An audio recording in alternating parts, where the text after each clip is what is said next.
Hello. I am going to have to eat while we do this because I have not eaten all day.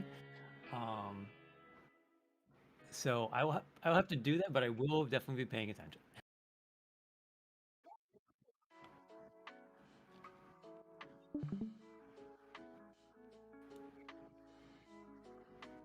Okay. Okay.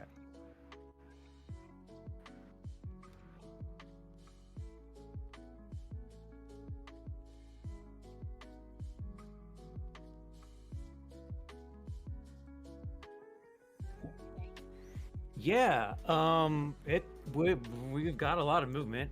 So I'm his Discord administrator. I set up the Discord and I'm kind of like managing coordination among the teams along with Dylan. But the the amount of work that's getting done very quickly is very impressive. Um, we're doing briefings on candidates. We've developed some templates that we're onboarding volunteers who've never really done graphic design before, and they're clicking in. And we had some hiccups with some team communication, but we've kind of smoothed that out. We're starting to standardize our templates and bullet points and how we're going to do things, and it's moving very quickly and it's very good.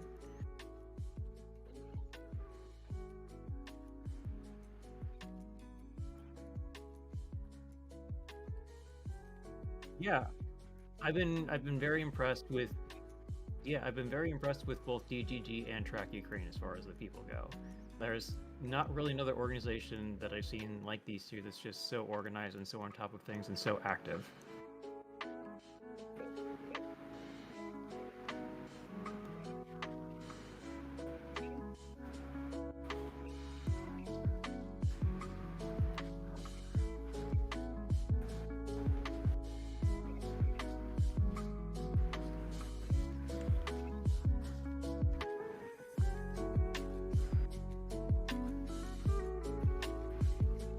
Okay.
Yeah, so I am not working on traditional writing. I've been building this relational organizing tool. And so I'm just kind of like trying to. So I'm a weird person. I have obsessive compulsive disorder, and I kind of grew up really socially isolated. So like I Uh-huh. don't Oh. really understand humans very well. Oh god. um, like my brain just doesn't work the same, right? Like I love Yeah.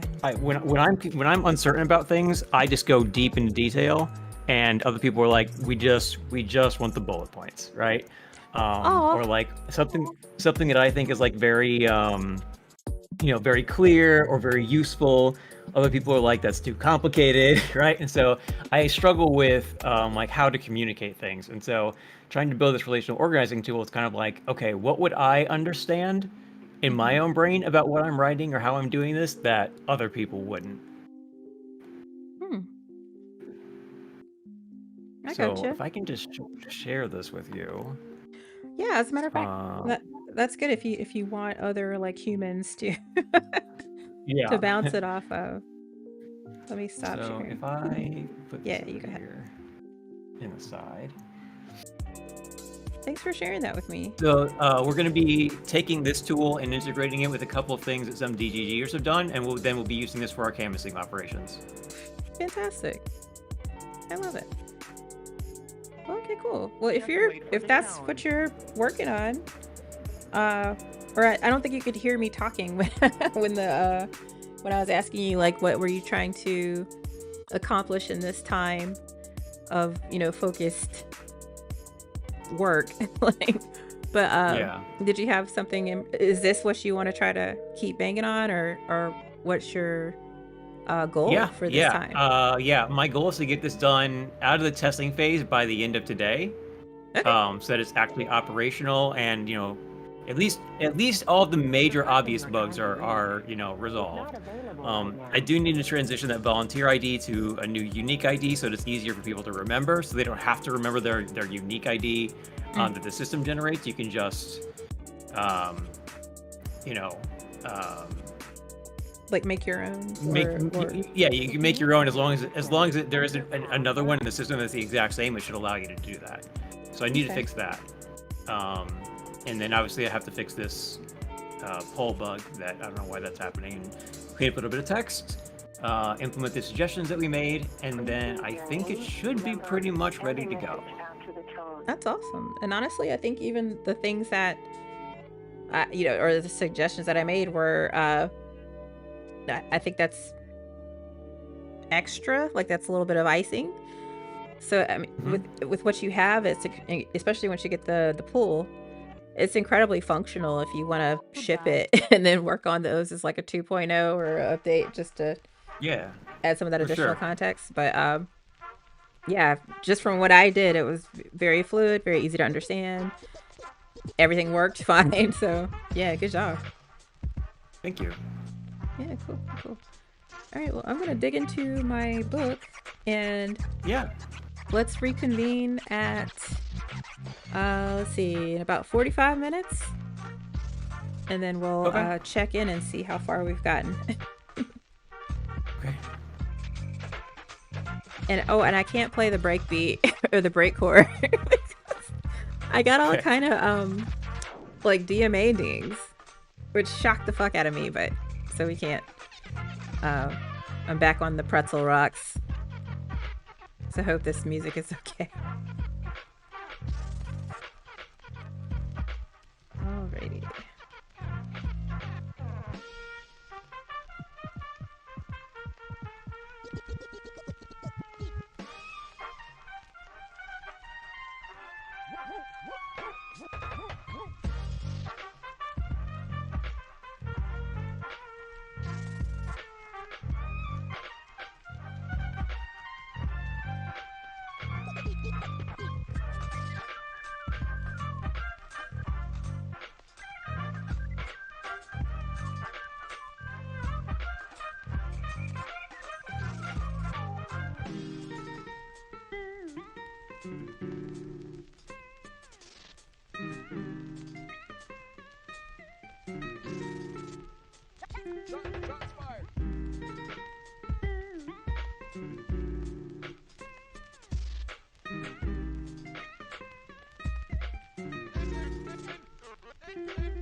Um, can I ask where you're streaming to? YouTube? Oh yeah, of course. I'm streaming to the DGG YouTube and to my stories with Sophie YouTube. Okay. And my Twitch. My with Sophie Okay. Twitch. So you're probably getting demonetized Oh, what's up? for what you just had on screen. Say that one more time, sorry. Some of the content that you had on screen is probably going to demonetize your video. Oh, the language. Uh-huh. You know, I didn't even think about that. I genuinely don't care. Okay. I'm not monetized anyway. Okay. But I can Alright. I can also, well, and I don't, DGGs, I don't think that's something we would yeah. If I Okay. get some kind of notice Just thought or I'd let you know. notification. No, thank you. I genuinely don't. I don't ever really think about the text like that. I should. Good call. Good call out. But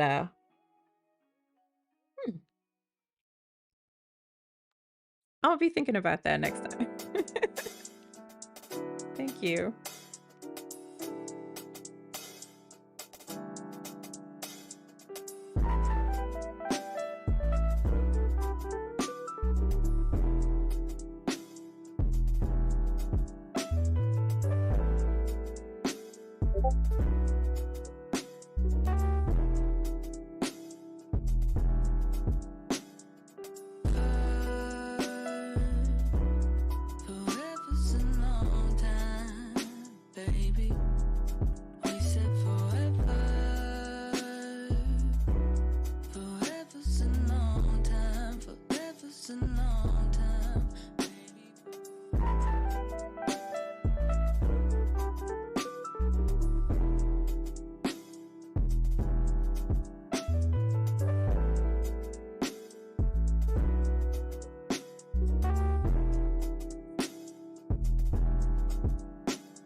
This is pretty gruesome now that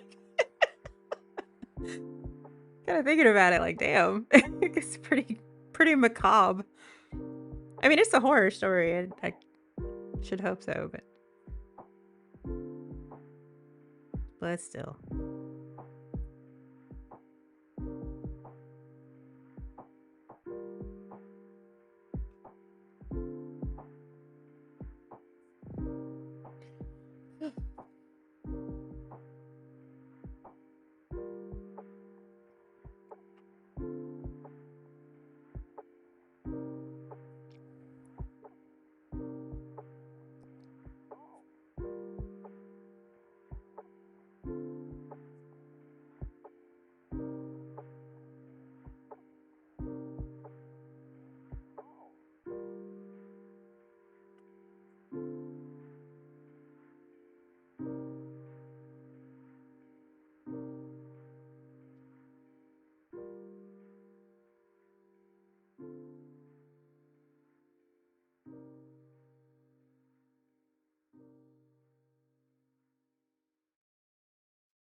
Damn.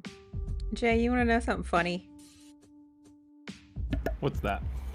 Like, I wrote this probably, oh my god, like 3-4 years ago now? Like, before AI was a thing. I have all these fucking M dashes in here. Uh-huh.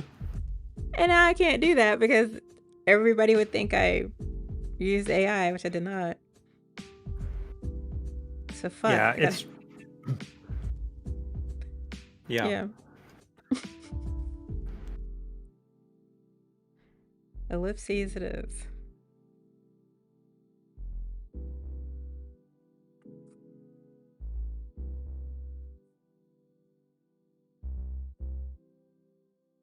I mean, that's appropriate here, but so.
Hey, Earl. Hello. How are you? I'm very well. How are you? Doing pretty good. Are you here to write or just popping in to say hello? Both.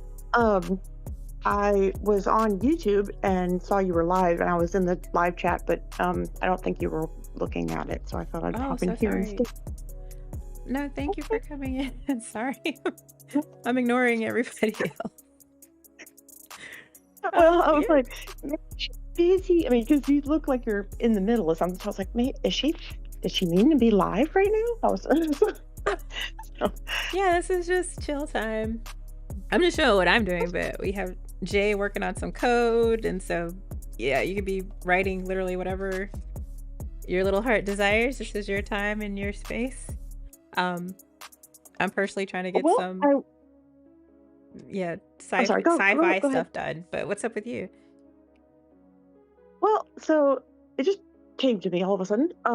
So I have I've got actually a couple essays, where, and one in particular that's kind of notorious in a few circles, where and I keep having this problem where my research is solid. I think that my reasoning is solid, but I'm often not able to convince my audience of my argument in my essays. And so there's something that I'm Can you give me not an example? doing.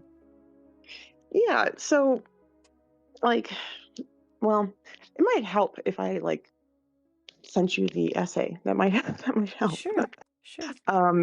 I don't know if it's something in my form or something like that, but I thought maybe you could take a look at maybe one of my, just one of them. I have several, and see if there's a flaw that you can see, because I'd like to try to fix that. I've tried to do debates in the past and kind of had, like had an opening that I wrote, and then like the first question was literally just answered in my opening, that kind of crap. And I'm like, okay, so I'm not expressing myself in a way that is resonating with the opposition. No problem. And I actually am so sorry. I'm supposed to be doing that. Can you just drop it in the chat? Let's take a quick look. I'll just link it from my blog. Yeah, of course. And we are streaming, which just FYI. A little bit of a heads up.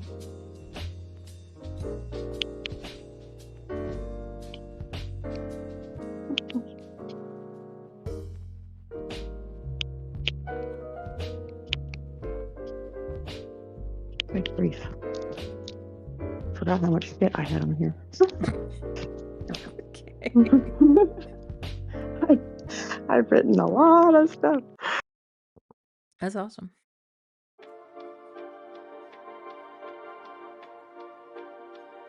Let's see. I'm trying to decide, because I'm in the middle of writing an essay mostly directed to a friend of mine who and this is maybe a little more poignant to the channel, but he it's always been something that's really bothered me, that he hasn't voted in like the last couple of elections. Mm-hmm. And he plays that whole like libertarian sort of streak thing, and it's I find it insufferable, but he he's convinced that like his vote doesn't matter. He's like, I'm just one person. I was like, if every single one of you fuckers that said like my vote doesn't matter actually voted, they'd never elect another Republican. You're right. Like the math just doesn't, you know what I mean? Like the voting third party doesn't work. Like the math doesn't math. And then if every single one of those people that said that my vote doesn't matter, it's like it just the math doesn't math. And the argument that I made was that I was trying to make anyway, was that his argument is very much like, so he's an ex-pastor, right? And so I was this is why I went down this line, is like how young earth creationists will say how it's not, evolution doesn't exist, but we believe in adaptation, right? A lot of little adaptations add up to make a whole new critter, right? And so a lot of people voting like can shift an election. You know, even if you think you're just one person, like all of those add up, and Yeah. that can shift an entire electorate. You know. Well, Earl, as soon as you said Hmm. Christianity or that he was a pastor, my brain Hmm. went in a whole different direction. I was thinking of the fact that uh, if you ask most Christians, especially more agnostic Christians, Hmm. Well, why he's they an still, atheist now, and yeah, he advocates for atheism. So yeah, he's kind of an anti-theist. okay, which is fine. Mm-hmm. But the Christian argument tends to be one of, Hmm. well, I'm safer to believe this so that if I die, then I go to Sounds wager. heaven. But if I, right, Yeah. exactly. But if I, if Hmm. I don't believe this and I die and then, I go to hell, I'd rather believe this. So for me, I'm kind of like, okay, well, yes, okay, you very well could vote and nothing could happen, or you could vote and actually impact your community, impact the election, sway the decision a little bit, so for me, it's Hmm. almost like, it's such an easy thing to do. It's easier than believing in Christianity and having to suspend your fucking disbelief. So it's Right. easier to spend a few minutes voting online or mail-in voting or driving up the Hmm. street and spending, typically, I can't even imagine you're spending more than like 10, 15 minutes voting. It's never, I live in It Charlotte, North always takes me at Carolina. least an hour. I've never had an issue voting. Sorry, say that again.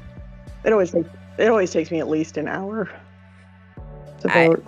I don't know, Mhm. like where At least. I am, it's Hmm. it's never an issue. And now I'm like overseas, so I just vote online. It's literally like 2 fucking Oh, that must be seconds. so nice.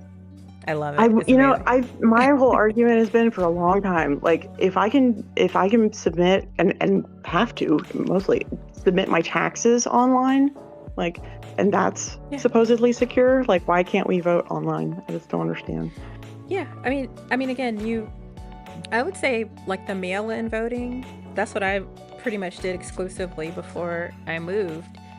That was Hmm. so much easier to do. I was able to like take my time and really like Google candidates and get a good understanding of who they were. Yeah, there's So no even if you just, pressure on you, like yeah, hurry up and get it through the line. Yeah. yeah. So no matter what, there's so much accessibility to voting. Excuse me. So even if it does take you an hour of sitting in line, what is the hour to potentially swaying or affecting or impacting the vote? So like I don't know if that's the religious argument to use here, Right. is like, hey, if damned if you don't, but not quite damned at all if you do, that kind of thing. And I read arguments for like mandatory voting, and I agree. at first she said, well, that's like violating his liberty or whatever. I said, no. I said it should be, you should have to turn in a ballot. You don't necessarily have to pick a candidate, but you should make that choice. It should be an active Yeah. choice that you do not fill it out, but you still send it in. Right. You shouldn't be allowed to like passively just nope out of voting, in my opinion. I don't Or think at that's least a opt suspension out. of anybody's liberty. Yeah. Right. Or they should at least change it to like opt out voting or attach it to your license or something. Yeah.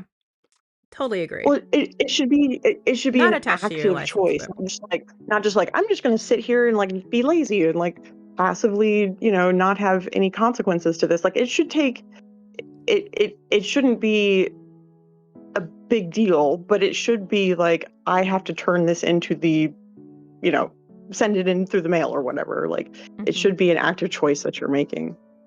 Mhm. I think that everybody should make an effort to participate in the running of your government, which dictates your entire life.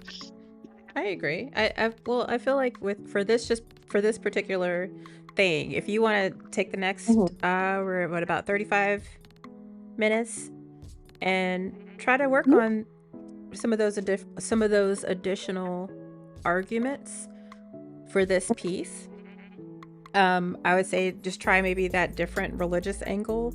Also just the idea that if a group of people is trying so hard to take the vote away from people, then you know, you falling for the trap of ambivalence means that they win. So like, Right.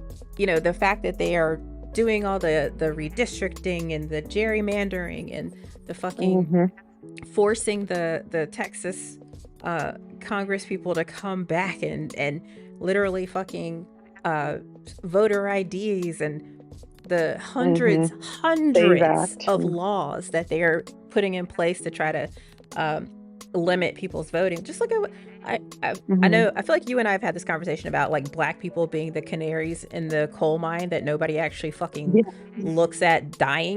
You know? Right. Like, but look at black people as the canary in the coal mine of fucking voting, okay? And as much as they're trying to do to make it difficult for black people, it should tell you how important it is to vote. It really does make a difference if they're trying to stop you from doing it that fucking hard. So yeah, so try those angles, see if that helps a bit, and then yeah, and we'll reconvene in about 35 minutes, and just to see if you're feeling a little better. Do you mind sharing out what you work on? Yeah.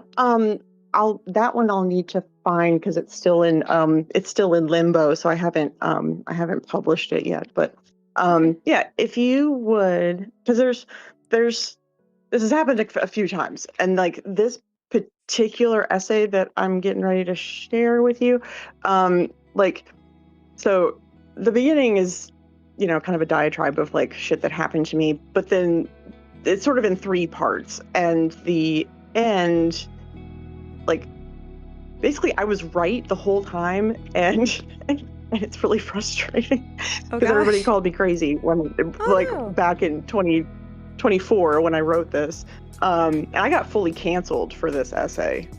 And yeah, like I had YouTube channels that like shunned me and stuff. It was wild.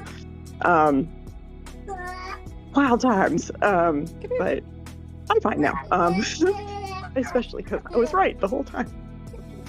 Well, yeah, in my conclusions. Let's take a look. Oh, sorry. Well, goodness. Oh, baby. Poor baby. Well, I'll go pay attention to what I'm doing, and we'll reconvene later. Okay, I'll read through this. And okay. Yeah, well, I'll take a few minutes to read through this. Yeah, get to work on whatever you want to try to get done in the next like half hour or so. And the next half hour.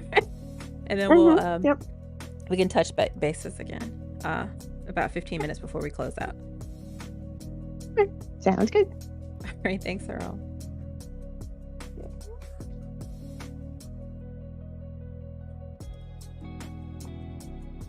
Yeah.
I support the Second Amendment because I support people's right to have things, but I believe there should be limits to those things so people don't die unnecessarily. I do not see any reason why anyone needs an assault weapon if they aren't in an active military situation, but I'm not delusional and think an assault weapon ban would be impossible to implement. I strongly believe that high-capacity magazines need to be banned, that restrictions need to be made on what caliber of bullets can be sold to civilians, that the gun show loophole needs closing, and that mentally ill people shouldn't be able to legally buy a gun, meaning I want more thorough background checks and a 14-day mandatory wait time on all gun sales. I personally can't own a gun, don't want to own a gun, and find people's obsession with an ugly, loud hunk of metal that puts holes in things that were once alive to be bizarre, sadistic, and is potentially compensating for a person's very small mind. I consider myself a patriot and have seen the American dream manifest in my family. I am the granddaughter of 2 World War II veterans from opposing sides. My German grandparents were able to immigrate to the US to escape the financial decimation brought about by the Nazi regime, start a business, invest in the stock market, accumulate wealth, and find a community where they and their children could thrive. My American grandparents took advantage of the GI Bill to get a college education and affordable housing, then went to work for the Ford Motor Company, which employed a dozen members of my family, which pulled them out of generational poverty and set them up with a comfortable retirement. I understand that this country has not been great to everyone, and that even for myself, the American dream died long ago. Still, I cannot deny that it has been great for my family, and I am oddly protective of it. As for the war in Gaza, it is my humble opinion that both sides suck ass. Hamas knew what they were doing when they butchered 1,300 people and took 253 hostages, raped college girls at a music festival, decapitated innocent husbands and fathers, shot teenage girls in front of their siblings, disemboweled infants, and then took those hostages back to Gaza where a crowd of giddy Palestinians spit in their terrified faces, all of which they recorded for the world to see. Hamas knew there would be consequences for antagonizing one of the most powerful military forces in the world. If they gave a shit about the women and children under their governance, they wouldn't be hiding in the homes of, often willing, civilians who they knowingly put in danger. But I fully acknowledge that Benjamin Netanyahu is a wannabe dictator, and I do not agree with most of his policies. This war could have ended months ago if Netanyahu had given his fuck around and find out shower Forcia Hamas and their leadership, done the hostage-prisoner exchanges, given back a few acres of dry, scrubby real estate, and been satisfied with those victories. Instead, he's engaged in a scorched earth rate of death and destruction that has exceeded the magnitude of the initial attack, which has caused the entire world to give him the side eye. Hamas wounded Netanyahu's pride, and he needs to put his ego in check and stop murdering people unnecessarily. Iran, Syria, Lebanon, and Yemen need to stop having a dick measuring contest with Israel, stop trying to sneak Hamas gun-shaped cookies hidden in humanitarian aid so it can be safely delivered, and learn to use their words instead of their loud, expensive, big boom boom toys. Everyone needs to stop squabbling over this shitty patch of desert, shed their holy sites like fucking grown-ups, and quit blowing themselves up for stupid ideological reasons in a vain attempt to please their fictional bloodthirsty deity. It is wild to me how unhinged people get when discussing this utterly asinine conflict. I think insurance companies are a scam and believe in universal healthcare. I would rather my tax dollars go to treating someone's cancer than Elon Musk's government contracts. I want all drugs legalized, standardized, taxed, and openly available to anyone of legal age over 21. If we can legally put alcohol, weed, ADHD medication, aka medical methamphetamine, morphine, aka medical heroin, caffeine, nicotine, and acetaminophen into our systems, I don't see why psilocybin, meth, heroin, cocaine, or MDMA can't. I should be able to do what I want with my body, and the government should ensure that I can do that with relative safety, like they do with prescription medications, and tax the shit out of it to bring in revenue. People aren't going to stop being human. The government needs to congratulate drugs for winning the war on drugs and move on. I support a woman's right to choose and think the government should have no place inside a doctor's office when determining whether that woman wants to continue with her pregnancy for any reason. I believe abortion should be legal, safe, and rare. Late-term abortions, as Republican propaganda defines them, are a myth and patently absurd. The draconian restrictions Republicans have put on abortion are not backed by science, impose their twisted religious morality on people who do not share their views and are killing women, rendering them barren, causing them irreparable emotional harm, and all of these outcomes are monstrous. I consider myself a second-wave feminist and support everyone's right to be who they are and express themselves in whatever way they feel most confident and comfortable. However, as a misanthropic, asexual, aromantic, cisgendered, hetero-attracted, reasonably attractive, femme-presenting girly girl with overtly masculine personality traits who feels more comfortable around men, I feel obnoxious having listed all that shit and would never do that under normal social situations. I find, somewhat ironically considering the list I just vomited, the obsession with labeling yourself based upon who you fuck, and whether your outie bits match your outfit to be off-putting and weird. People that make being gay or trans, black or white, trad wife or gigachid, etc., their entire personality bores me to tears. To me, being trans or gay is the least interesting thing about a person. What I do find interesting is how that label shapes your view of the world and the people in it. I love being a woman and wouldn't want to deny that joy to anyone. But saying trans women are women is patently untrue and an attempt to gaslight the entire population. It's not working. It is dismissing the fact that many trans women were raised as men or boys, and this fundamentally changes how you interact with people and see yourself within society. We are equal, both deserving of love and respect, assuming we've earned it, but we are not the same. Body and gender dysmorphia are mental illnesses, ones that need to be treated with gender-affirming care, hormone therapy if desired, surgery if necessary, therapy, empathy, and social acceptance. Denying reality is hurting trans people, as it eliminates the very reason why trans people need mental health and gender-affirming care covered by health insurance. Additionally, they are erasing cis women's lived experience and putting both trans and cis women in dangerous situations. Screaming about pronouns and accusing everyone who doesn't perform as a perfect ally of being a bigoted transphobe isn't helpful, and the reason I felt it necessary to write this essay. Having finally arrived at the point of this post, if I haven't already angered you after reading the above contextual introduction of my personal beliefs, I'm really going to test you now.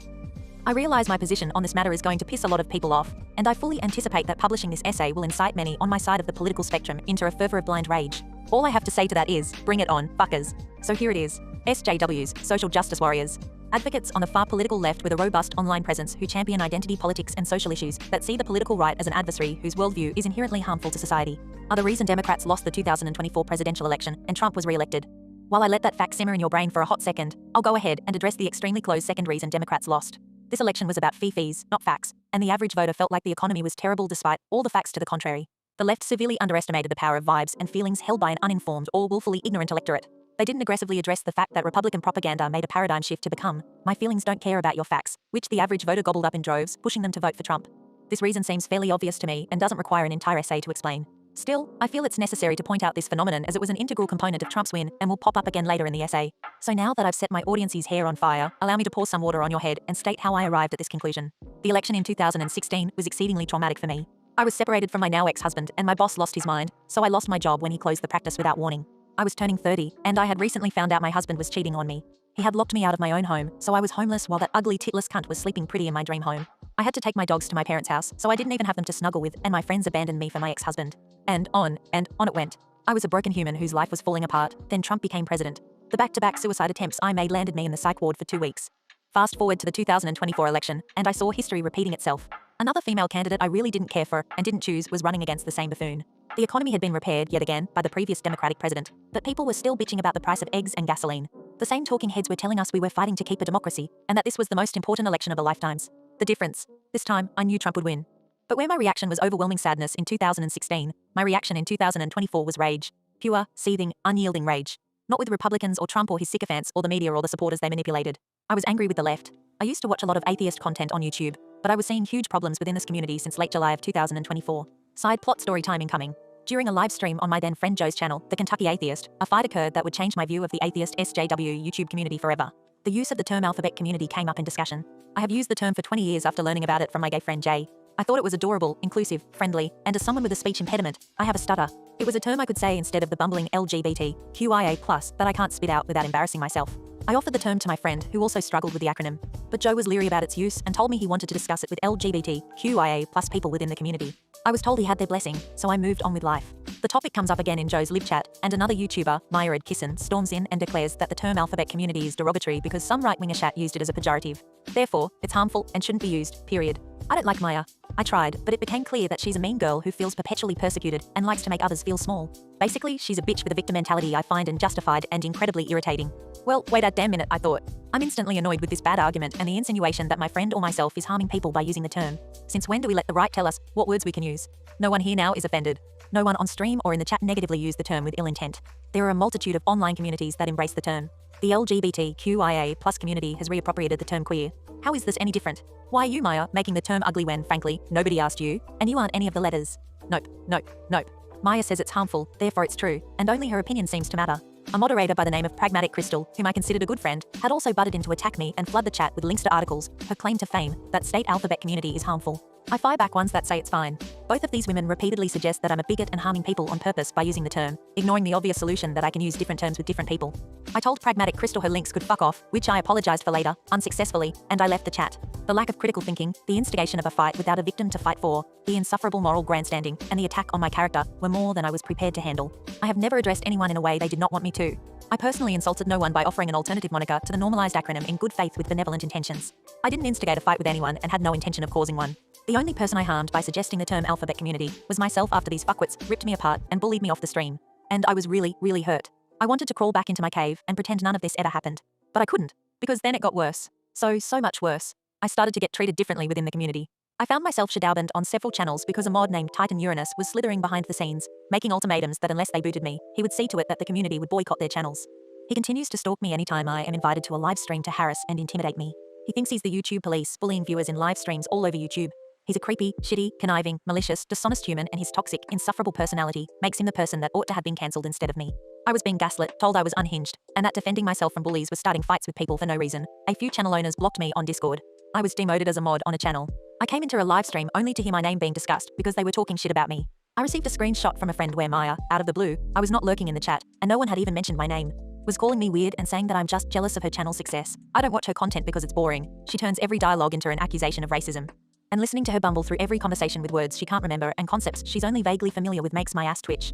I didn't even know how many subs she had. It turns out it's less than 1k, which essentially makes her a nobody who thinks she's very important because reasons. Maya and another mod, Sumami, who is a hateful twit and constantly instigates fights with people, especially cis white men, ganged up on me in a live chat because I was having a silly discussion with a stranger they decided needed to end. My invitation to be a guest on a live stream was revoked because an alcoholic trans woman named Stephanie Helms, who didn't own or run the channel that was hosting the live stream, demanded I be banned, calling me a transphobe and a slew of other insults. My business partner on my own YouTube channel eventually wanted a divorce, locked me out, gave it a facelift with the most idiotic channel name ever, and stole the subscribers I had worked hard to amass. I would go on other channels to stream with friends, and within minutes, a flood of haters would be in the live chat calling me a liar, a bigot, and a transphobe. I was a pariah. I was being cancelled by the SJW woke leftist mob. It was a targeted conspiracy against me, all because I had a different opinion and crossed paths with the high and mighty toxic big fish in my small YouTube pond. I was heartbroken. I felt like I was going insane. I was traumatized. And I felt so profoundly alone. Eventually, I dusted myself off and got back on my feet. Slowly, I could show myself in public again, but I was still highly cognizant of my ostracization.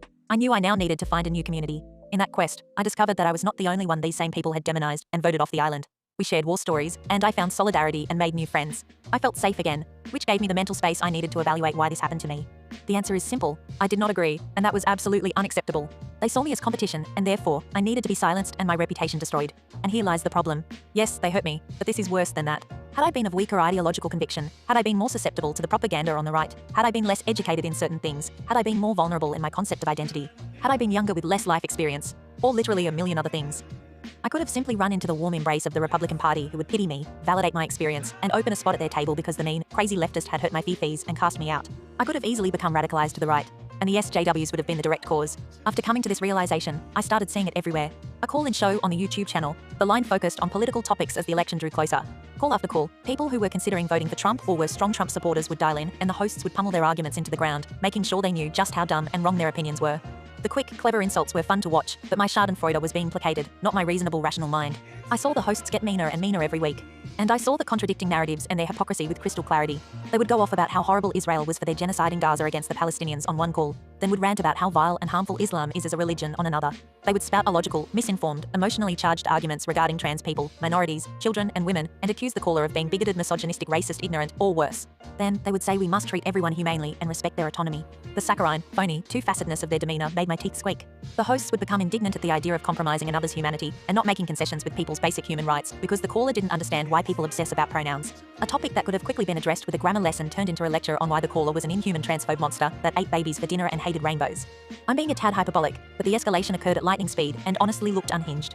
I heard young men call in using Jordan Peterson-style philosophical argumentation. The hosts would dismiss him outright for his word salad and stupidity at having any respect for Jordan Peterson and his work. Never once did they ask why the caller was initially interested in Peterson's philosophy. Peterson appeals to young men in desperate need of personal guidance, instead of inquiring about the caller's life experience that brought him to the conclusions to which he's arrived. They mock him and perpetuate the stereotype of the angry atheist SJWs, who believe they are intellectually and morally superior to literally everyone on the political right, or in the case of Jimmy Snow and Matt Dillahunty, the planet. After weeks and weeks, I finally snapped. Enough. I couldn't take any more. I am so over their fucking bullshit. I could see the damage they were doing, but I had lost my platform, and no one could hear me over the din. The night of the election, YouTube was filled with live streams as the polls closed. I watched none of them. A fate was sealed, and I didn't see the point in watching a bunch of leftists lacking any self-awareness get slapped in the face with the consequences of their actions. Then the what the fuck happened? Streams began. I actually put one together myself. It's on the YouTube channel Bridge, The Divide if you're interested, as I thought some logic-focused venting would do a lot of people good. At the time, I felt a little lost and figured I couldn't be the only one. What happens now? I'm a girl that wants to fix things, and I couldn't fix this. I had a million thoughts, but an actionable plan escaped me. But then it was the excuses. The pathetic, uninspired, juvenile finger pointing that always happens when the unexpected becomes a reality. All of it was nonsense. They couldn't see how they were the reason a thrice-married adulterer, convicted felon, who is a predator of women, a pathological liar, shockingly stupid, openly bigoted, misogynistic, isolationist, an unpatriotic draft dodger, a failed businessman, a con man, and the most unqualified human who has ever run for president has just been elected by millions of people to the highest office in the land. The more they bitched and winged, the angrier I became. It swelled inside me and burned hot in my hands. The blind stupidity of the left was breathtaking. I couldn't speak, but I sure as hell could write. So here's my rage. Take it. Because I can't hold it anymore. Fuck these people. I'm done being nice. I no longer want to be associated with the leftist SJW atheist community, which I tried to support, but their hateful actions turned me into their fucking nightmare. They wanted to shut me up and make me feel small. I'm showing them all now that with me, they failed. However, they did this with thousands of people who they treated like garbage, then acted stunned when those same people voted against them and they lost the election.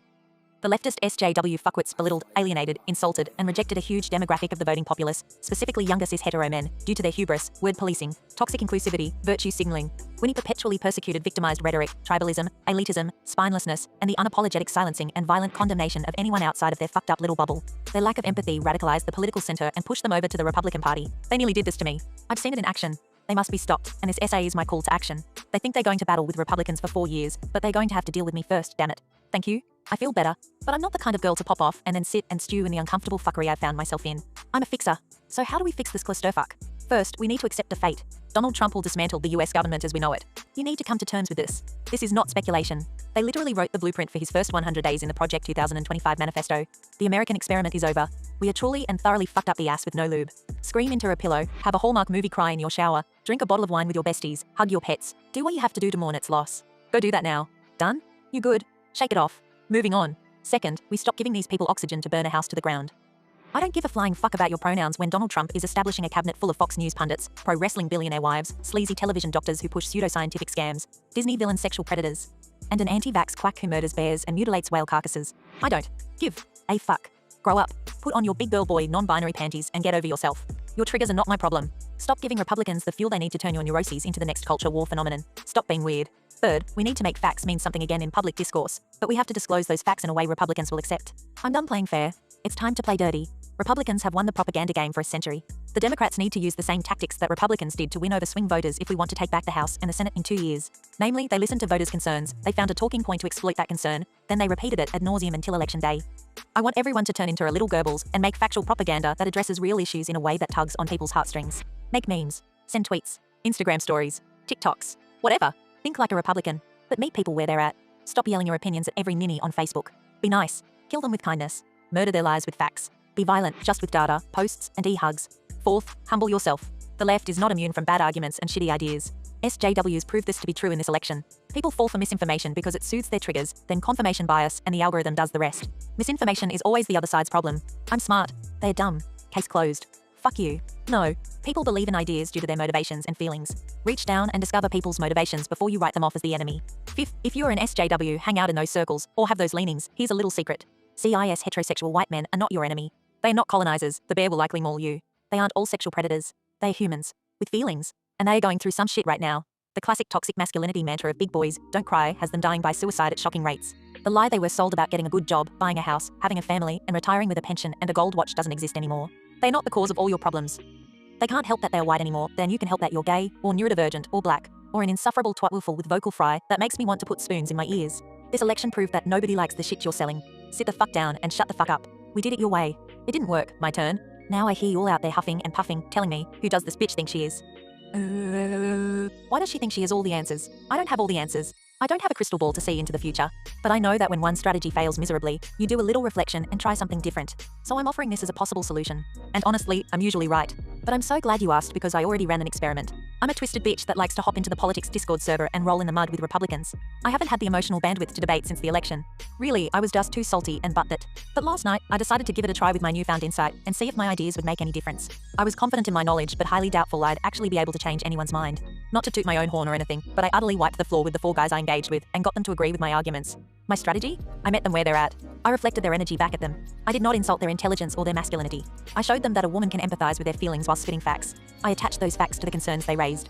And I didn't act like a selfish, woke cunt, mostly. Nothing I'm saying is revolutionary. But the leftist SJW atheist community has completely forgotten how to have an argument with someone they disagree with without turning into a disgusting, dismissive, disrespectful, disparaging dumbfuck who screams assertions in your face, then tells you to fuck off as they gaslight you, insult your intelligence, and assault your character when you don't lap up their narrative.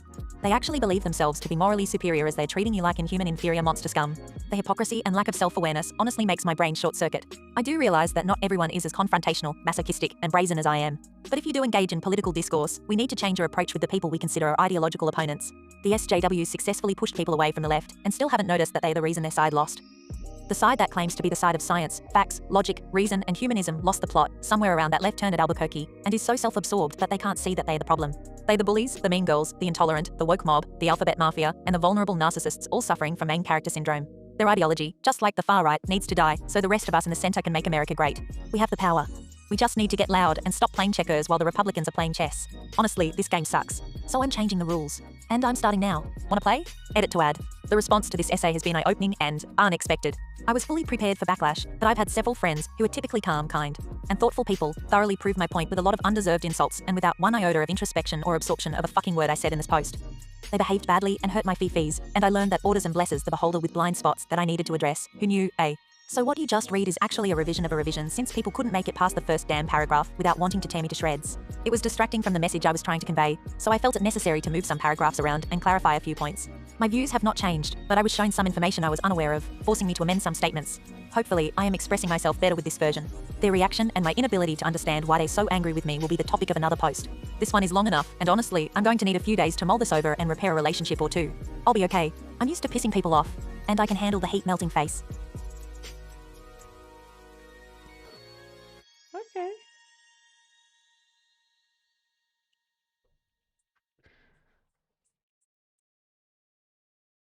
Cool.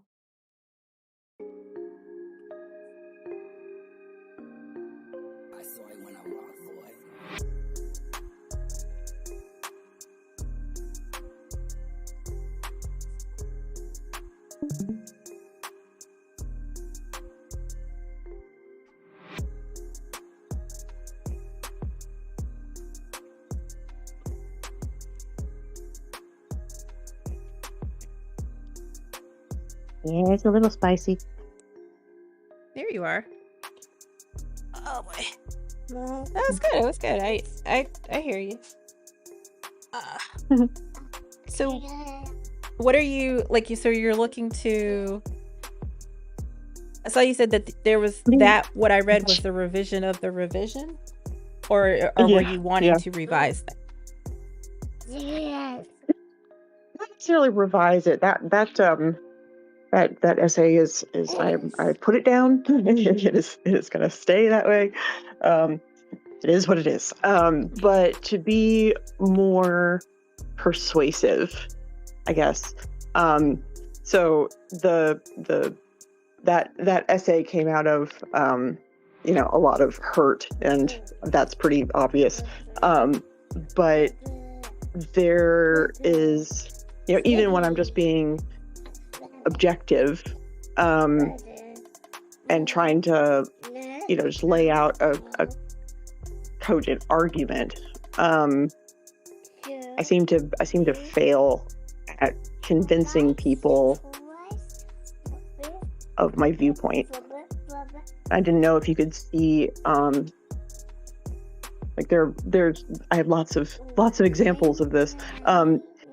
Like even in my work life, I wrote an essay about, so there's a company that I know of that I use to find work, and they don't classify us as the correct workers. They classify us as independent contractors when we're not. And so basically they're committing tax fraud. And I saw there was a blog post that they hid on their website, and I went through it like line by line, like showing why all of that is nonsense. Like their arguments were so bad. And I sent it to a friend of mine who she's a lawyer, and she does like workman's comp claims and some other things, and like she just sort of dismissed me, and it's like, okay, so like there's something I'm not doing right. Well, if we just look at the essay and maybe start there, just to kind of, we can sort of ignore the personal anecdotes and all that kind of stuff, because no, I don't think that's plus, I don't think you have to do that. I feel like what you're trying to convey, correct me if I'm wrong, but what I'm gathering is that at the end of the article, you're hoping that the reader, especially if they're on the left and fall into that sort of framing of the woke scolder, that they instead take the L that we received with Trump and flip that into a different style of trying to get their message across. That instead of castigating people for very simple things, try to understand where the person is coming from who you feel is rubbing you the wrong way. Try to find the bridges and connections between you, as opposed to just getting high and mighty or feeling superior to them. Yeah, I couldn't agree more. I absolutely feel like so why didn't everybody else get it? Well, I mean, I understand what you mean about the whole, like, the first part potentially being something that would close people's minds to actually getting to the heart of what you're trying to say. But I don't, for sure. But I also don't think it's necessary to change that unless you want to literally start practicing what you preach. Like, not to like admonish you in any way, but I feel like you basically just outlined in the beginning why you have such a difficult time putting yourself in the shoes of the people who are admonishing you, and why you have such a difficult time like understanding where that person may be coming from with their argumentation or whatever.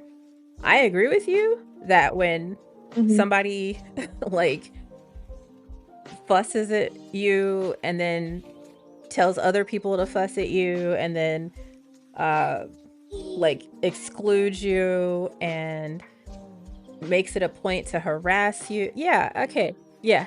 I get where you can shut down, and I get where you can you know, very easily be like, fuck you then, you know, like, I totally get it. But what they unwittingly did is made it where you know, like, they made it impossible for you to actually come into an understanding of why they feel the way that they do. So the very thing you're advocating for them to do for the right, I kind of think you need to do for them. Like, I know it's hard, and they'll never be the ones to maybe put it in those terms, but I feel like if you were to put yourself in a trans woman's shoes and genuinely try to understand why they get so butthurt about the pronoun thing or whatever the fuck it is, or being, that's the thing. I know why. I mean, I would have considered myself, like, before all of that shit happened, like, I would have considered myself an ally. You know, yeah, but you're not. You're an ally, but you're not a trans woman. You know. Well, no, I'm not. So just saying, like, that same disconnect of not being able to find that bridge. Your allyship is what will help you find that bridge. But you're dealing with people who, like, I feel like the left is dealing with people who, on the right, have a very difficult time communicating to the people who are different from them. So the people who are the same as them, who have the same grievances, grew up the same way, have the same hatreds, whatever, they understand the language that the right speaks.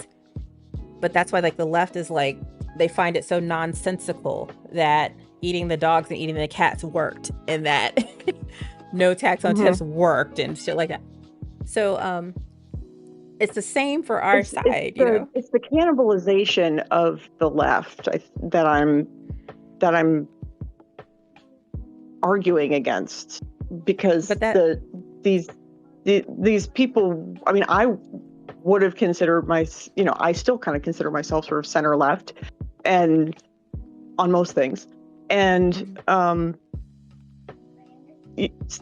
advocate for people to live lives that they feel safe and happy in. I mean, I don't think that I'm misunderstanding the other side. I think that it's their inability to communicate, accept that well, it's not necessarily the communication. It's that they vehemently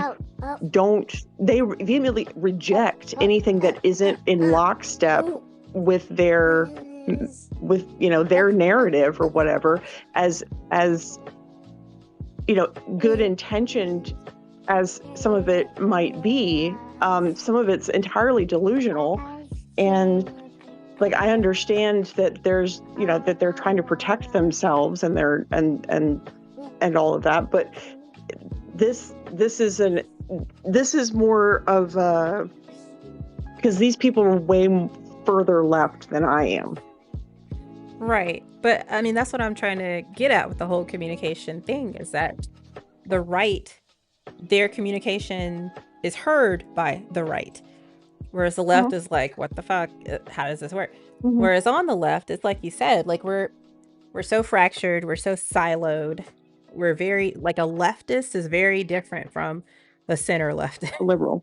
Very different. Right. Very yeah, different. a liberal is very different from a progressive, Yeah. Mm-hmm.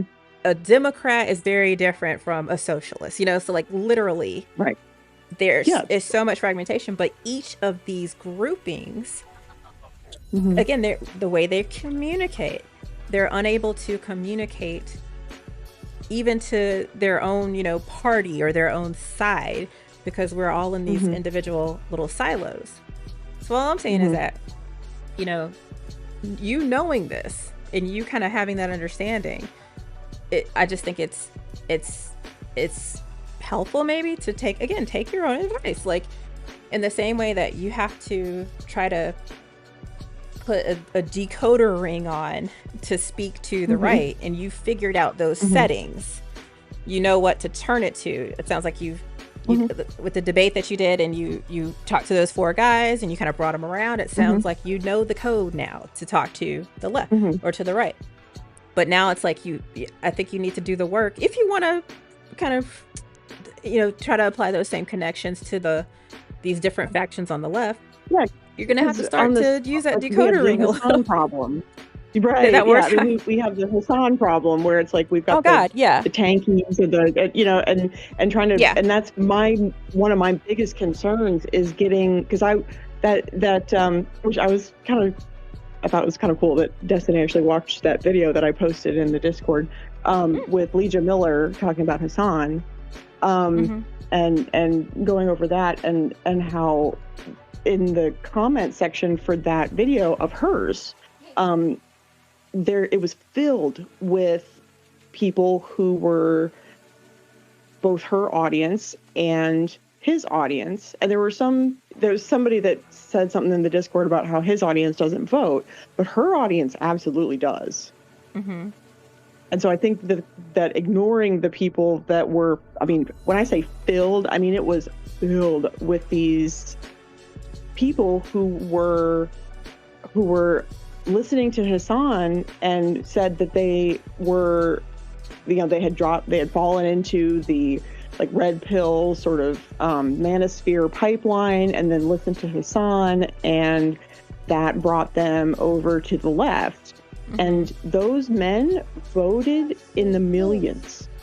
I mean, they're an enormous demographic, and I think that we ignore that at our peril. And so reaching that far, I don't know how far left they went, but that's a decoder ring that I don't have yet. Is the far left. They don't make sense to me. That's the work, I would say. Like I love your method. It's the method that I employ of finding the common ground, building that bridge of connection, and then walking across it or meeting in the middle of it. Like that's exactly what I teach when I teach debating.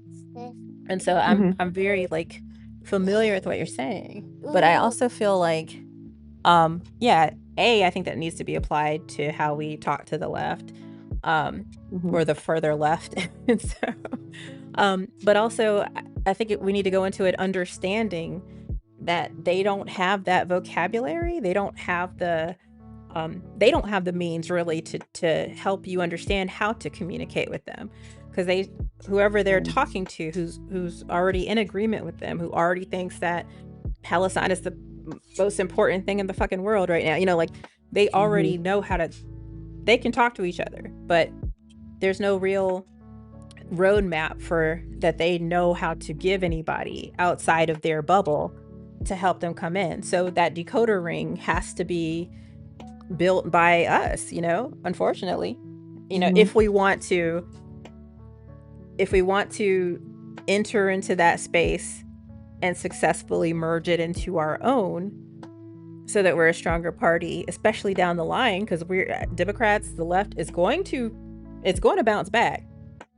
But 6 years from now, 8 years from now, are we going to be a strong enough party to maintain that? Especially if we don't address the grievances that did occur on the right to get us here in the first place. So I think it's something we should do. It's worth doing, and I like the manner in which you want to do it. I just think you again, you're talking about the fringe voters or the undecided voters or the the sort of extra voters on the right. The ones that can be flipped. You know, like they're I guess you call them undecided voters. Right. Yeah. No, I got you.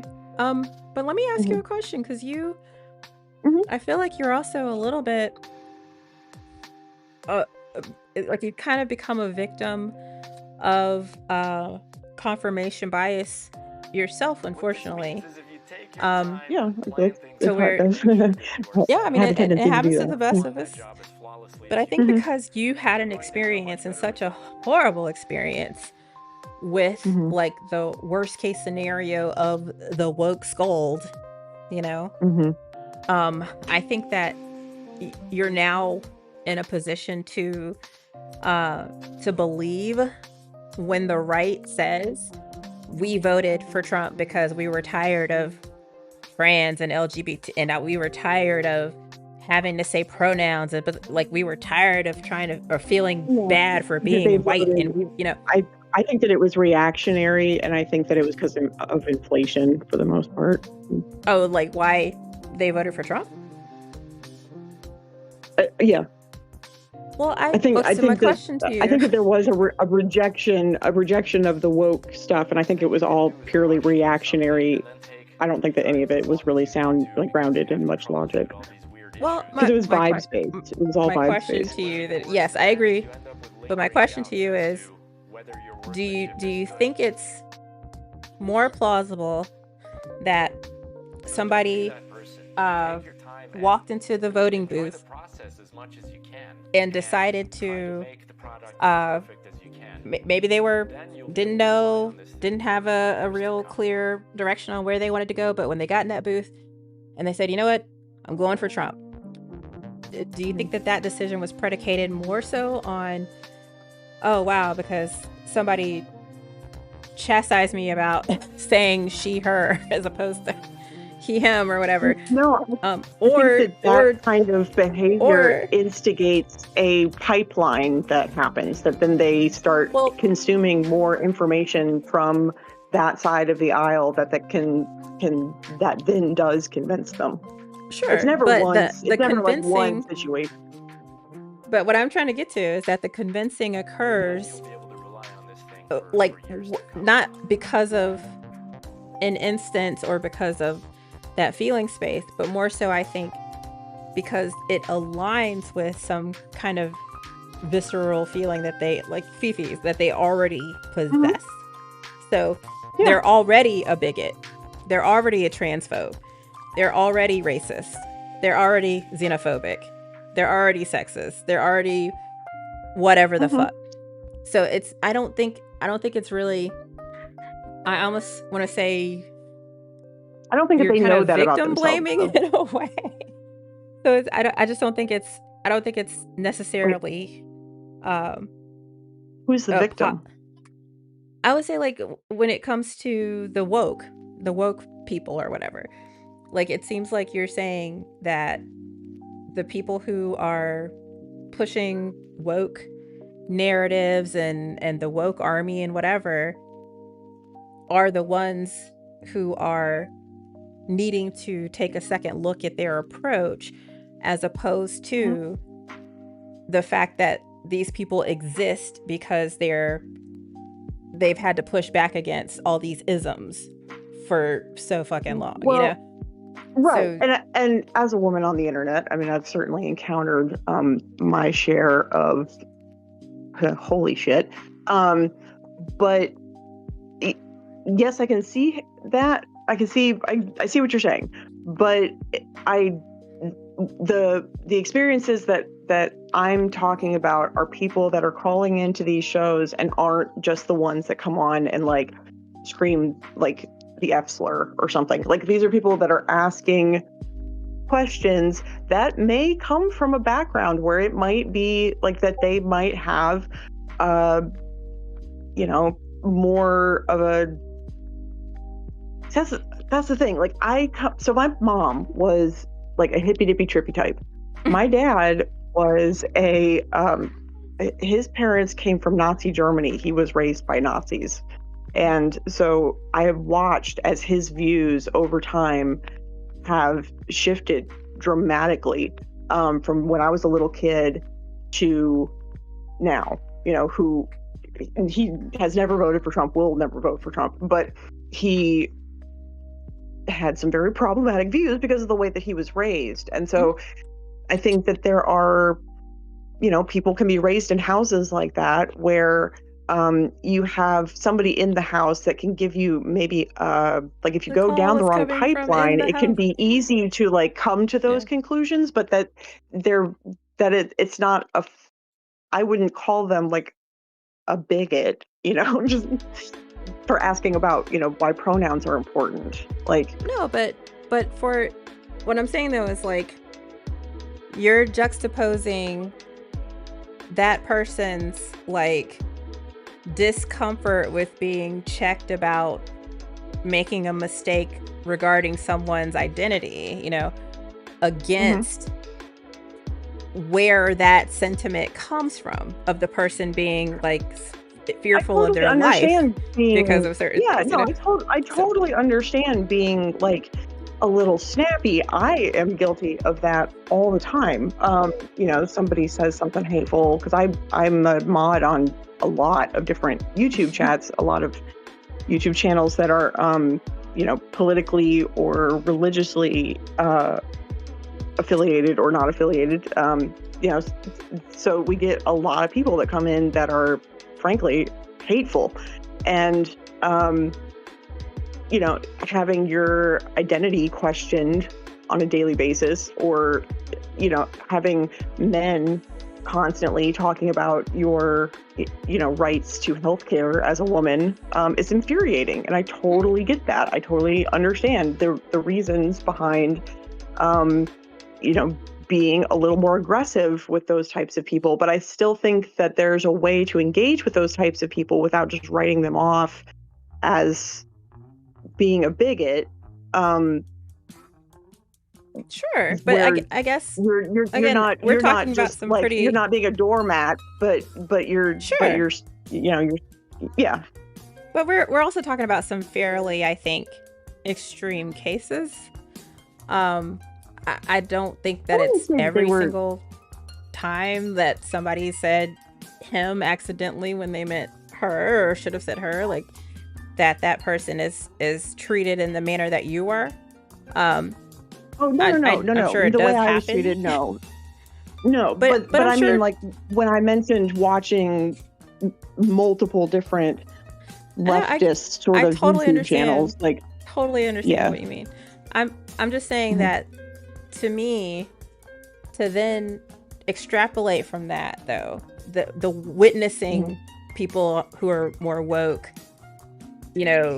chastise people who are making missteps even though they have the best intentions at heart. I think that to say that is the reason that these people lost a full-on election, I just think that's a little bit like if you put these two things on the scales, I think that the fact that the people who voted for Trump are they are the bigots. They are the racists. They are, you know, I don't think it had shit to do with them, you know, being worried about anything, you know, performative or perfunctory, or that was just talking to them or making them feel bad you don't about think something. that the loudest Yeah. voices on social media and people that watch those people behave in certain ways didn't have an effect? I think if anything, it solidified these people's existing beliefs and viewpoints.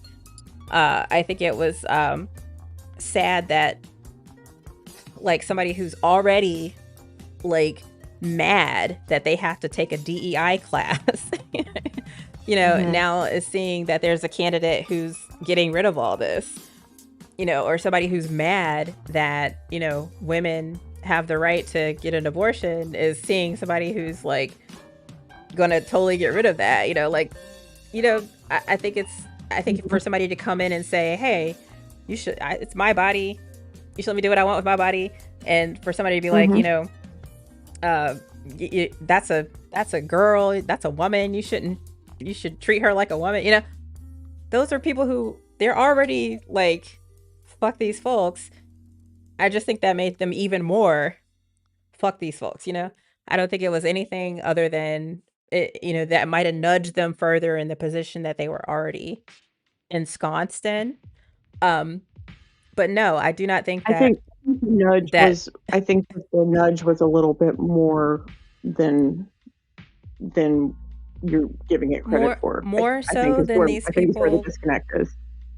Well, I just think that, again, if you're going to weigh them against each other, I think that nudge, again, to act like the nudge was the thing, as opposed to this candidate appealing to the inherent hatred and maybe not even that strongly hatred, but make that the dislikes or the existing beliefs of these people. But I think that was much stronger. To understand like why their opinions are shitty.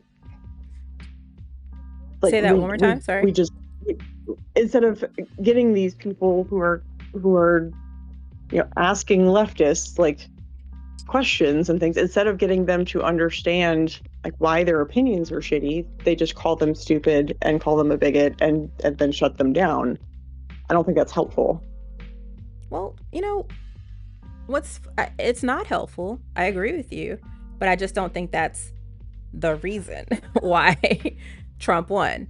I think it contributes. I don't think by much, but I agree with you. I'm sure that it was a factor, but I don't think it was the factor. That's the literal only difference in what I'm saying to you. I agree with you. I just don't think it was the thing. I think I don't think it's worth. I think it was way bigger in the younger demographic of particularly young men who switched and voted for Trump. I think that was the linchpin. And well, can I say challenge that you on a couple of things? I want to say that as somebody who is older and not Gen Z, and you know, sort of watching this sort of shit, like, and also from a woman's point of view, but you know, granted, a white woman's point of view. So yeah, I'll say that with those caveats.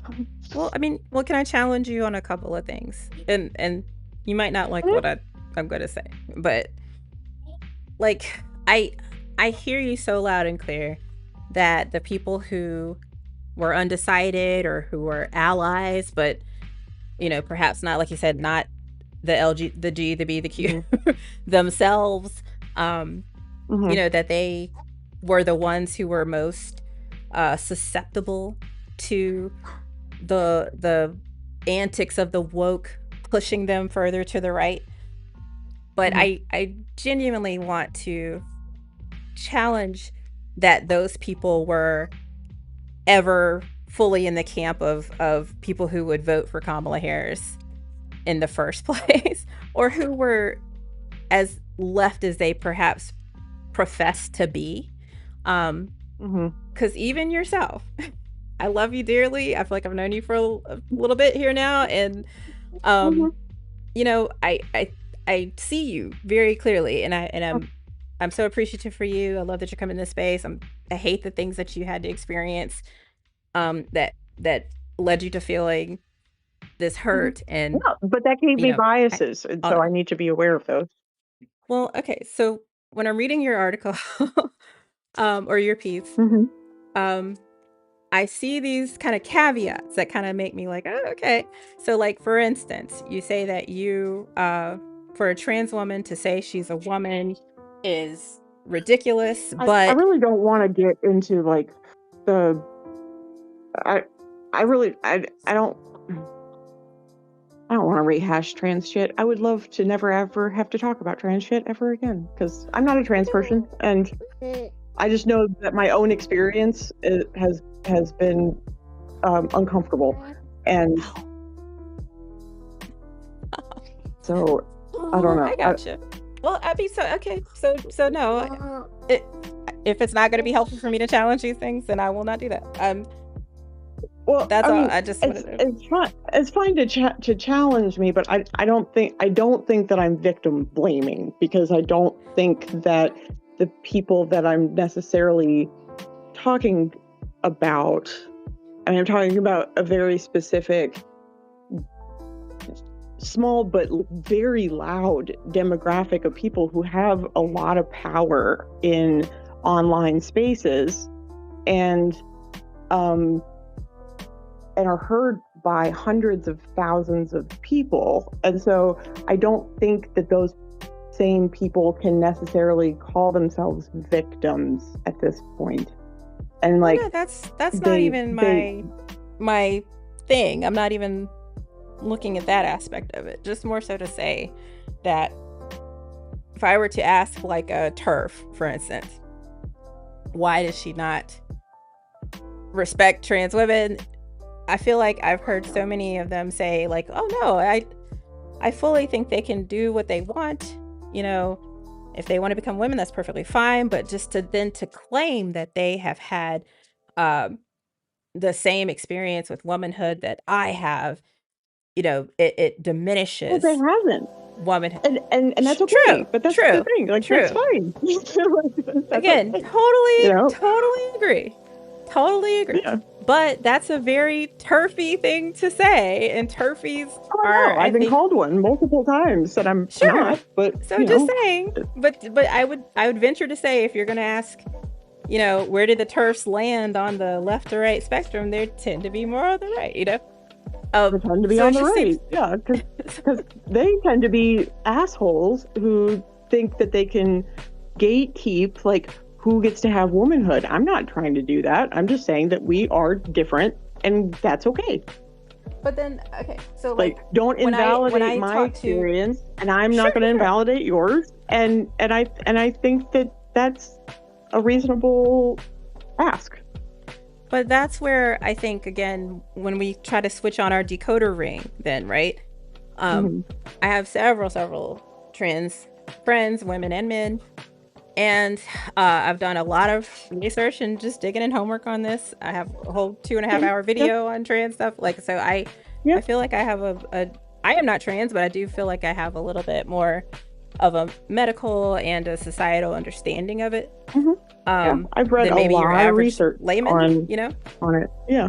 Mhm. But I don't think it takes all of that to kind of even just look at the fact that if you talk to your average trans woman, I've never Mhm. once heard them claim that they have the same experience as a woman. I've never once heard them No, I didn't make that try to, argument. but that's the thing. That's what the well, I venture to say that you did, because you said like No, I didn't. that's the issue that you have with it, is that they don't have the No. same lived experience as a woman or like a cis woman.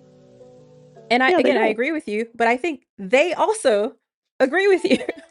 So I think if that's your Right. single point of But I think contention, that telling me how hard it is uh-huh. is is kind of like it's just, and I'm just going off of my own anecdotal experience. So that, this is the, under the head of, not all trans people, not all women, all of those, all of that shit.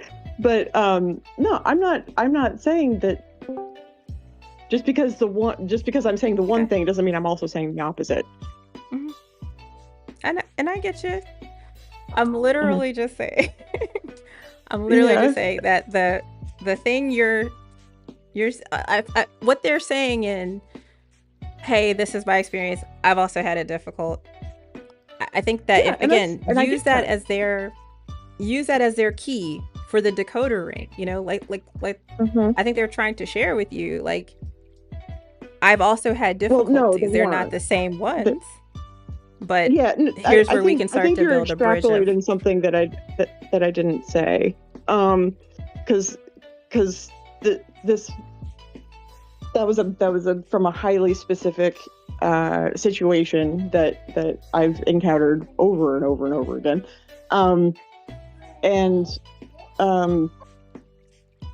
it's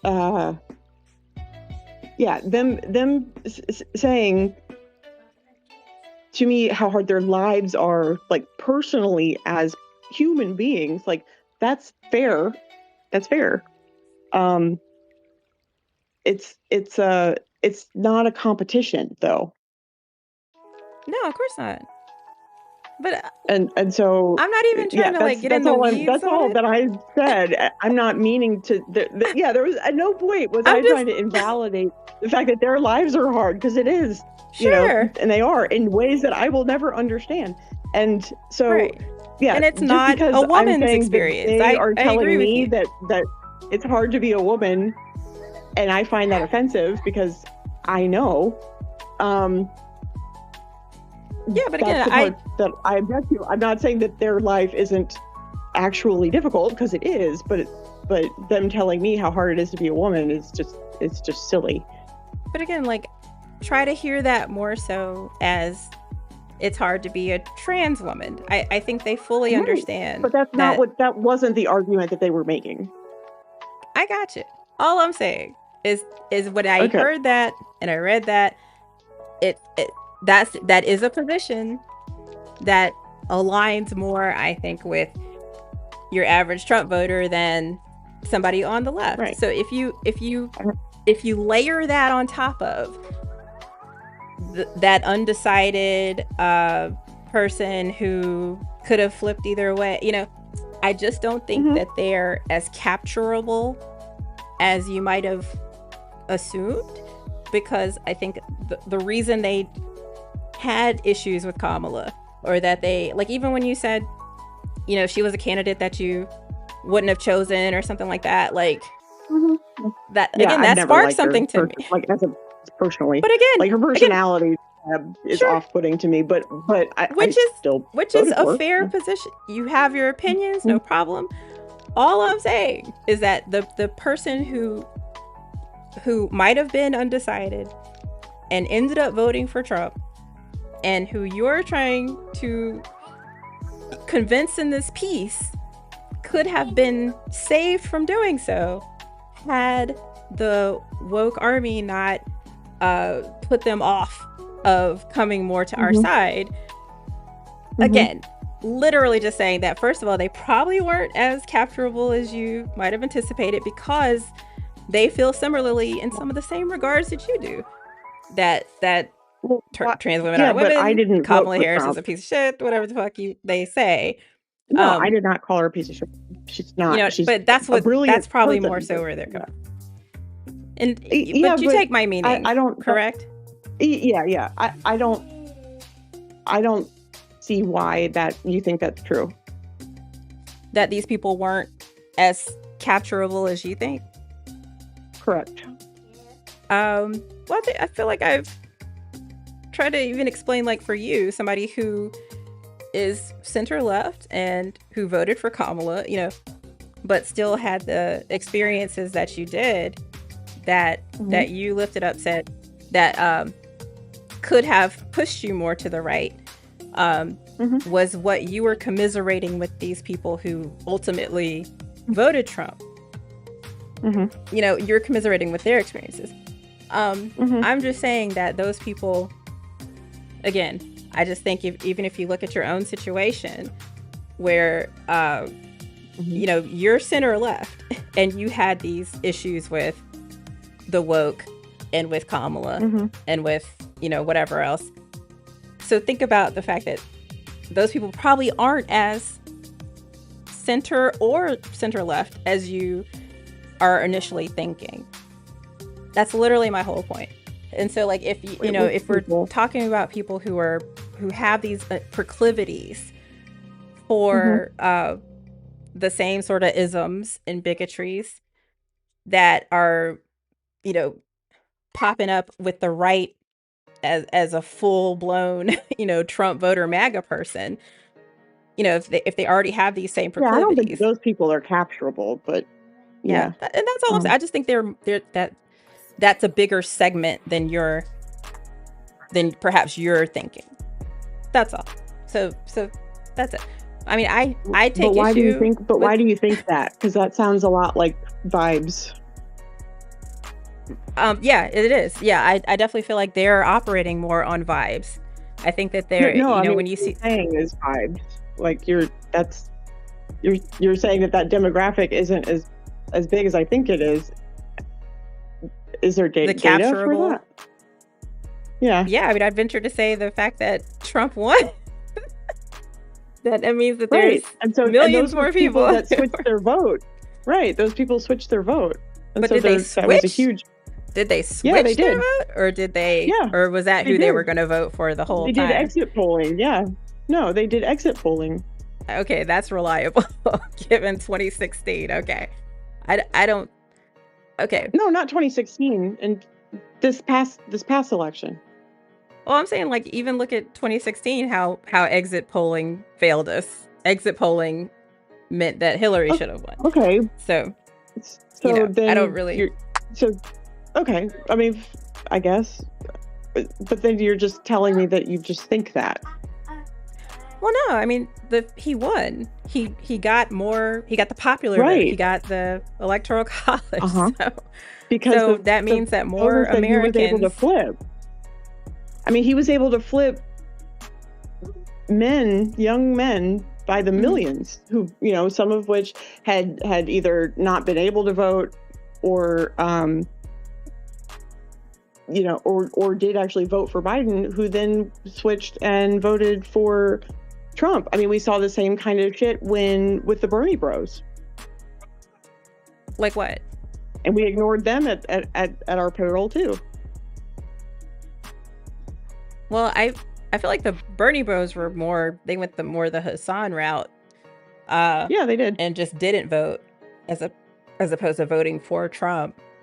But I think that when it comes to trying to identify that segment, I don't know, like, why do you think that exit polling is the marker that we should use to determine that, like, Well, the amount of I don't flipping? necessarily hold any, like, it's just that was data that seemed like a good idea to have when making an opinion. So Okay. I don't know why I actually don't know why it's bad data. Well, I just think I'm going off the data of who's in office right now. That's really kind of it. I mean, I feel like it's more which makes who my won. point, not yours. Well, I get what you're saying as far as there was a contingent of those people who voted for Trump that could have been convinced in some way to vote for Kamala. I just feel like the usage of, hey, I'm leaving the vote and, you know, I just voted for Trump and I'm telling you this now, like, I don't see how that information is the thing to use, because I mean, I feel like exit polling just reports what the count will ultimately show or should show, you know, like, Maybe I'm using the wrong language. I don't know. I mean, even if we 'Cause if we that's- take it away from exit polling, if we look at all the polling that had happened Mhm. up until the actual vote, you know, it seemed like Kamala was actually doing pretty good. Like, so, you know, Biden was doing okay until the debate, and then he dropped down, and then Kamala came in, and all the polling was and that's why Trump sued that one lady, because she even was like, yeah, Right. Kamala's gonna win. So, like, I mean, literally, you know, if anything, I think that's kind of sad. like if Mhm. most people are reporting that they're gonna vote for a person and don't. Okay, so like in it says here, this is from Pew Research, right? Okay. And in 2024, nearly half of Hispanic voters backed Trump. Okay.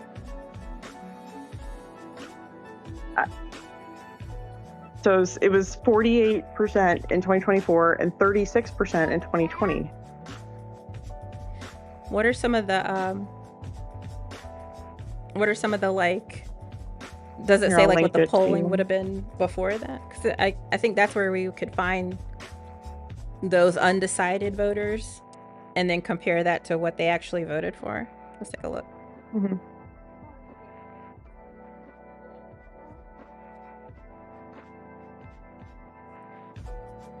All right.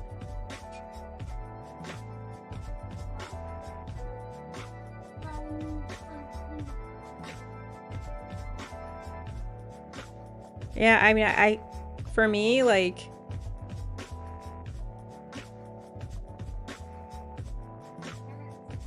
I mean, voters 18 to 49 favored Harris by 7 percentage points in 2024, compared with 17-point margin for Biden in 2020.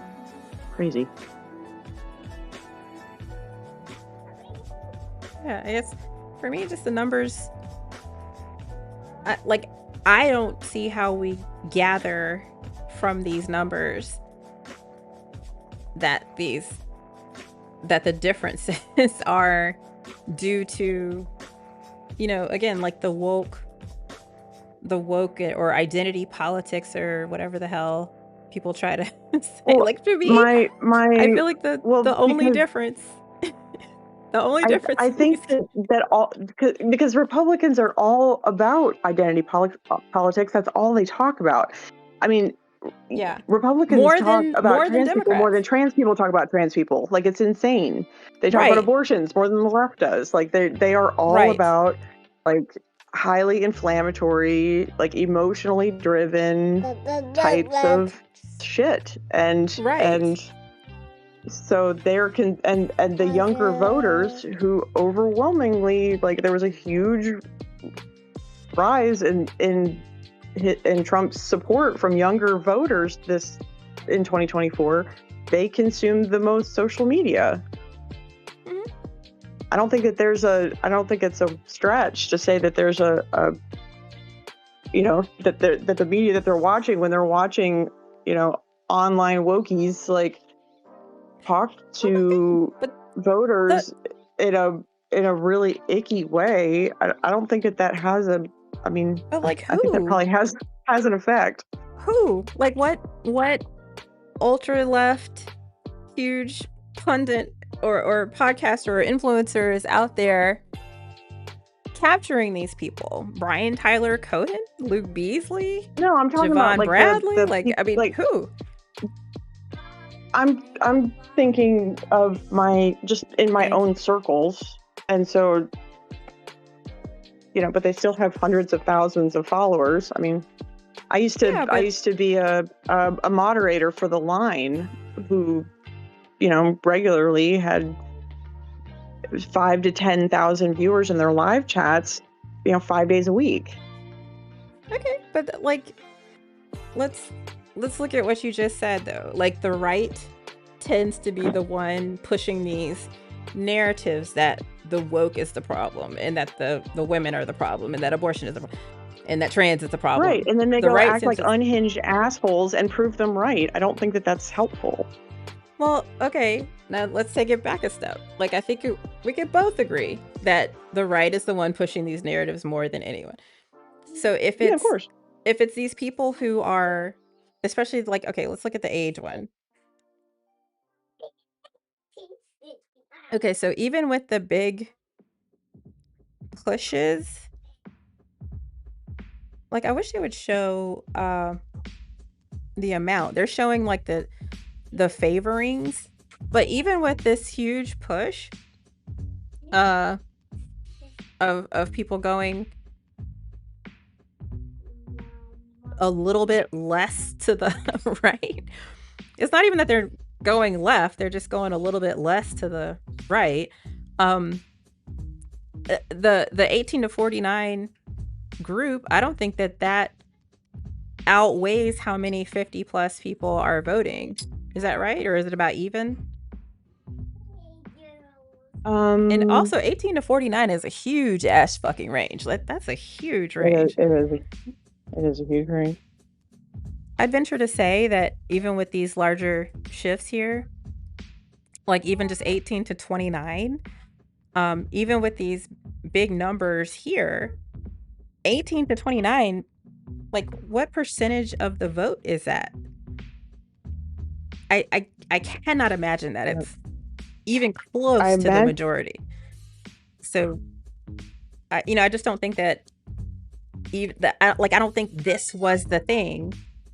But even if it was, again, for us to then extrapolate that it was the right, espousing these statements and assertions that the left is so pro-trans, and they're going to consider. It breaks it down.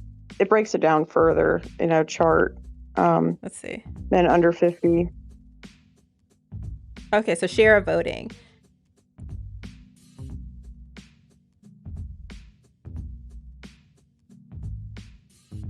So if you're born in so like, like we're nothing. Like, we're nothing. So if you're born, I mean, this is exciting to see. An 11-point shift. Yeah, there's more people voting, but we're not the highest share. I don't quite understand these numbers. Hold on. So if the total. Also, like the 18 to 29 year olds, I mean, that's an 11-point shift. That's not. That's not small. Sure, but I'm trying to see like the share of. Oh, I didn't mean to go into that. I'm trying to see the share of the voting.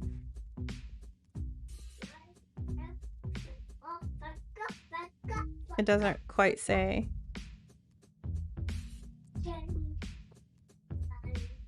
Because I'm thinking for that 18 to 29, I want to know what share of the voting they represent.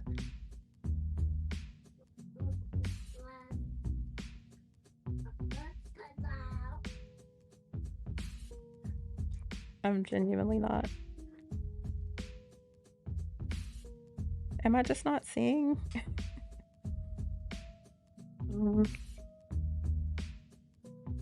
Okay. I just feel like what I gather from this data is more so that like the biggest differences. So Harris' advantage among voters born in between 1990 and 2000 was far smaller than both Biden's and Clinton's. Right. I'm gonna try to see. So it says the voting share.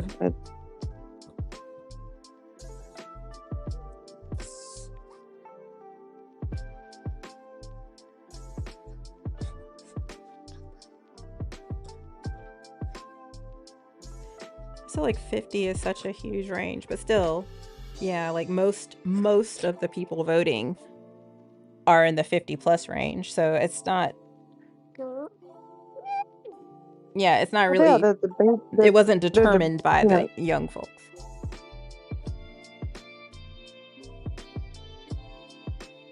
Wait, you're.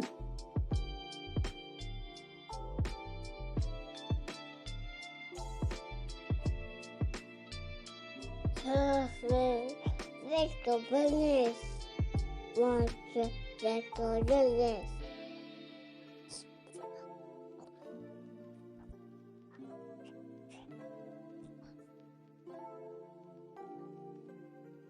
Well, either way, I'm gonna hold that to be true though. Like that younger people did make a larger impact, and that they were probably most affected by the media and social media that they consumed. And I just think that if we look at like the highest viewed podcasts and YouTube channels and social media channels and handles and all that, like their majority right leaning.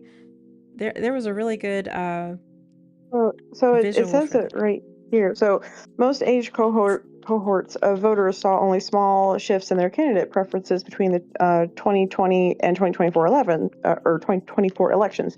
However, those born in the 1980s and those born in the 90s or 2000s stand out. Members of both groups became more likely to favor Trump between 2020 and 2024. Defections played a significant role in the changing voting patterns of those born in the 1980s. 8% of 2020 Biden voters in this group switched their votes to Trump in 2024, while just 2% of 2020 Trump voters born in the 80s switched their votes to Harris. Among those born in the 1990s and 2000s, changes in who turned out to vote accounted for the shift in Trump's favor. Okay. And how big did, like, so 8% went to Trump versus 2% to Kamala. So what percentage of the vote, like what vote share did that group have? That was 8% of Biden's voters switched their votes. Well, it sounded like you said of that particular age demographic. Born in the 1980s. So right. Yeah, my age group. Right, mine too. So like what percentage of those people born in the 1980s were voting? Like, was that 10%? That's 8% of Biden's. No, that's 8% of Biden's voters. These are people that confirmed to have voted in the election who for were Biden. Born before, or born in the 1980s. To Trump in 2024. Switched their votes to vote for Trump in 2024. Sure. So 8%. What is the percentage of voters who were born in the 1980s? Because it's 8% of those. I don't think you're understanding me. Like the whole pot. You want to know the whole pot? I guess it's probably in there somewhere. But I mean, that's all I'm saying. I don't care about the whole pot. I don't care about the whole pot. That's the thing. But it matters. I'm not worried about people that are born in 1940. I don't give a shit. I care about what I'm saying is that if it's only 20% of the vote, then it's 8% of 20%, which makes it a little bit less. I understand how that works, impactful. But it's still, it was impactful because Trump won. Of course it was, because he won. Yeah, but I'm just saying, like, we still have to temper our. I don't know what you're saying. I feel a little gaslit right now. I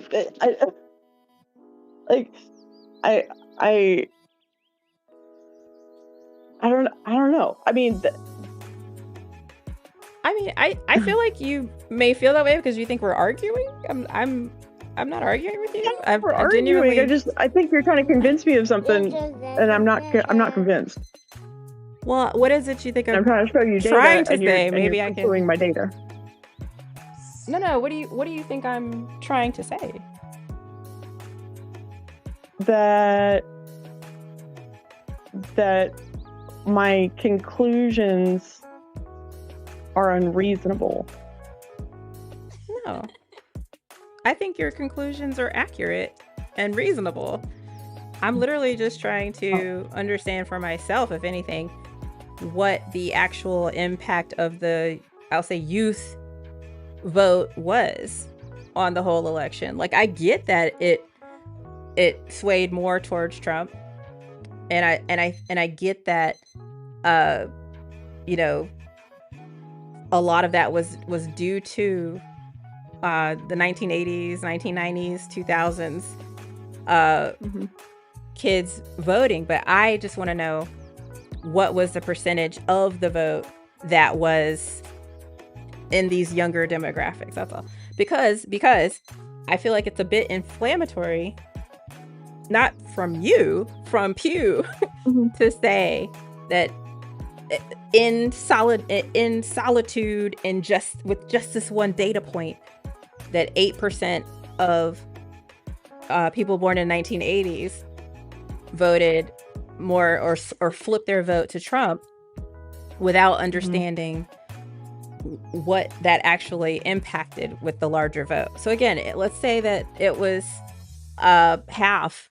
Let's say it was half of the people who voted were born in the 1980s. I do not think that's true. But if half of them voted for Trump, whereas they wouldn't have before, then that's only like 4%. That's literally half of the 8%. So it's 4%. So it's a 4% change. And then if you take off that now 1% shift to Kamala, which would have been 2%, it's a 3% change. So like, that's not as inflammatory to me as 8%. That's also, I'm just trying to better understand what the numbers are trying to say. So I don't, because I think if we fall into, it's 8%, I think that we're actually falling into the Trump narrative that he won by some kind of fucking landslide, when that's just not the case. I don't think he won by a landslide. I just think it's significant that people that were verified to have voted for Biden, 8% of them switched their vote to Trump. I think that's in that age range. I think that's significant. Okay, but then even if in the whole, I mean, yes, I understand. Like in the, if you want to think really, really big, then yeah, that would be a percentage of a percentage. But I think that when you're talking about when we're in an organization trying to advocate for liberalism amongst those people in those particular age ranges, I think that's significant. Totally agree. And again, I just want to bring it back to then that, yes, okay, I'll totally give you that. Like 8%, huge shift. We're both attributing that shift to that younger generation being more influenced and in touch with like social media, podcasting, influencers, things like that. So this is where I pulled up this chart. Let me actually just pop it in I'll pop it in the thing. Hey, okay. Gucci. What's up? Are you off Hello. work? Yeah, I just got off like 10 minutes ago. How'd it go today? It's fine. I wasn't super productive. I was kind of like distracted today, so. Oh, everything okay? Yeah. I'm just like bored of my job. I am like, I signed up for one of the canvassing houses whenever those went out, and I'm just like, I'm just like really anticipating that. Like I want to get out and like do stuff. Well, I think they're talking like June, like pretty fucking soon. So hang in there, man. It's COVID. Well, the lease on my apartment is up in July. Okay. So, I mean, we don't have to re-sign for another year, but we're going to have to start going month to month. And then I think my roommate is going to want to move somewhere else. Because he's a teacher, but he teaches like an hour and 15 minutes away. So it's a really bad commute. So sometimes he stays with one of the other teachers up there. But that teacher got a different job, so like he's moving, so now he won't have any place to stay that's like in town where he works. Oh wow. That's why he wants to move closer. Which makes sense. That makes sense. I was just looking at apartments today too. Oh my gosh. Yeah. My apartment complex sucks. Yeah. Wow. And then my job is trying to pull me into the office more often, starting at like the end of the year and then next year. So I just got to figure out what I'm doing. I hate this place. That sucks. Yeah. Aw, I'm sorry. I mean, I don't know if it's that No, strong. I no, don't mean to it's put words in your mouth. Sorry. I want to do stuff that's more like productive. Like I just work in insurance right now, which is, like it's a job Ew. and the benefits are good, but Yeah. Nothing raises my blood pressure faster than talking about insurance. Oh, no. exactly, right? As a healthcare worker, particularly because I work in dentistry, like, holy shit. And, Right. evidently teeth aren't part of your body. So, like, what? Right. Or I know, eyes. well, Separate Yeah. insurance. Not in your eyes. Yeah. Why? Exactly. Yeah. It's I want to just so shut up dumb. with my I've been- national healthcare here in the UK. Oh, I'm going to hush. Yeah, I don't want to hear I'm it. so sorry. I'm jealous. I gotta start taking better care of my teeth because I just haven't been. Like I haven't been to the dentist recently, and apparently the teeth are like the only part of you that doesn't. If you can't afford to take care of your teeth, for fuck's sake, floss. Jesus, floss, please floss. Yeah. Well, yeah. It's so annoying. I have I wore braces back in high school, and I've got wire retainers behind all of my teeth, so like Same. flossing Yep. is really annoying. That's fix. Same. Yeah, get those Yeah. little Soft pick. picks. Get those picks. Yeah, soft Yeah. pick. That has helped me so And a water much. I swear to flosser. God. And an electric toothbrush. Yeah, know, I just learned about water flossers I somewhat tried recently, the I water think. flosser. I should Mhm. probably watch some kind of tutorial or something because as much You as everybody should. raves about them, yeah, I could Yeah, not. you should, because most people use them wrong. Because you should use it in sort of a scalloped, so along the gum line. The water should actually go up underneath your gums. So you should be pointing that bitch like up and in, not in between. See, already I'll get one, try again, because what I did, I think I was more trying to use it as a flosser, and so I just didn't really Right.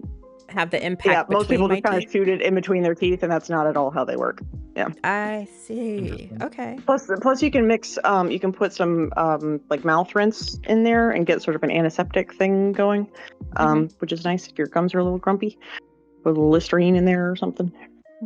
Mhm. Okay. I never thought about that. So thank you. Very Yeah, you're welcome. Well, and Yeah, use the Yeah. start at a low pressure, work up to the higher pressure. I've got a discount code that I can give you. I can't do it Well, on stream, but no, Well, and I'll get in trouble. it wouldn't work for me. Give it to Fuji. no, So he can take better care of his teeth.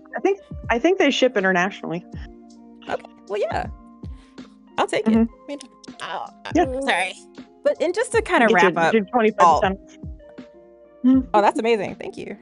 But just Yeah. to literally wrap up, all I was saying was like I put this little chart in the chat just so you can see like when it comes to Yeah, I've seen this chart before. that influence. I think who is it? Somebody with our team. Is it Josh or Kevin? One of them. They probably have this tattooed on them. They use it so much.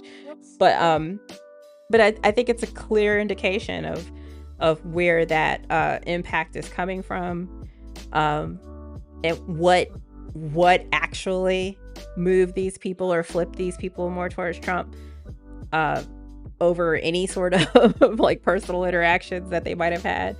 So and again, I think these people get caught in these pipelines, and nobody just listens to one. I mean, if you're listening to Candace Owens, you're probably also listening to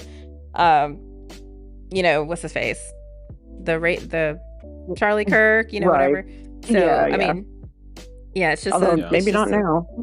Well, and it also doesn't help that like some of the largest ones on that are like the Young Turk, stuff like that. Sorry. Like not exactly helping the left recently.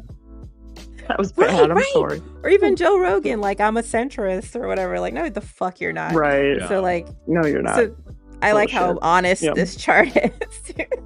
Mm-hmm. But so This that's is all. another Sorry. one, I think. That was dark. No, what's that, Fuji? I think that's an older one. I've Yeah, seen like it's pretty- updated versions of that like bubble chart with like Elon Musk as like the largest. It might have been like Twitter interactions or something like that. Oh but- God, I didn't even think about that. Like, yeah, this motherfucker bought a whole social media platform just to stump for Trump. So yeah, I don't think we didn't have a fucking chance with our young voters at all. So I mean, there's even some of this, like Trevor Noah.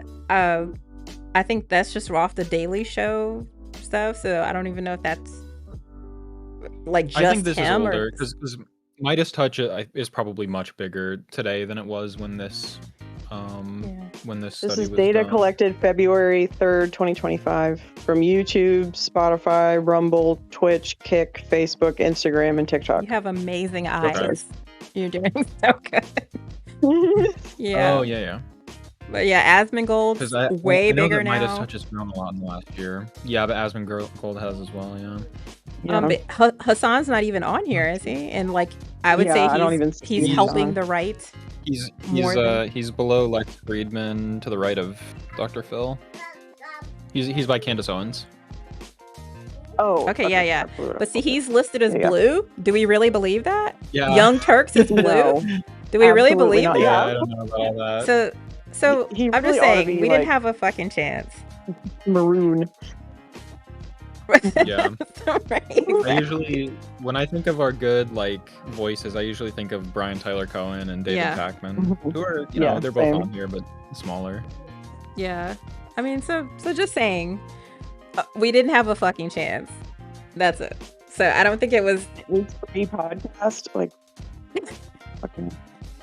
Yeah. This is making me mad now. I'm Is just Tim saying. Pool on that? Oh, that's a good question. Andrew Tate is a teeny tiny wee baby bubble. I don't believe that. Tim Pool's right here. Benny Johnson. But he's right by Trevor. Benny Johnson larger than Tim Pool? I don't think so. Yeah. That's I don't think so. I mean, they looked at the numbers. Like he might be big on, Kick or whatever, but not necessarily on YouTube. it's based on their following though, and wasn't there that whole And I thing don't of Benny think that Johnson putting- having like a crazy botted following? Oh, true. Yeah. What'd you I say, don't Earl? think that Piers Morgan being in red is fair either. I do. I absolutely fucking do. I think that's I think that's a little bit more than fair.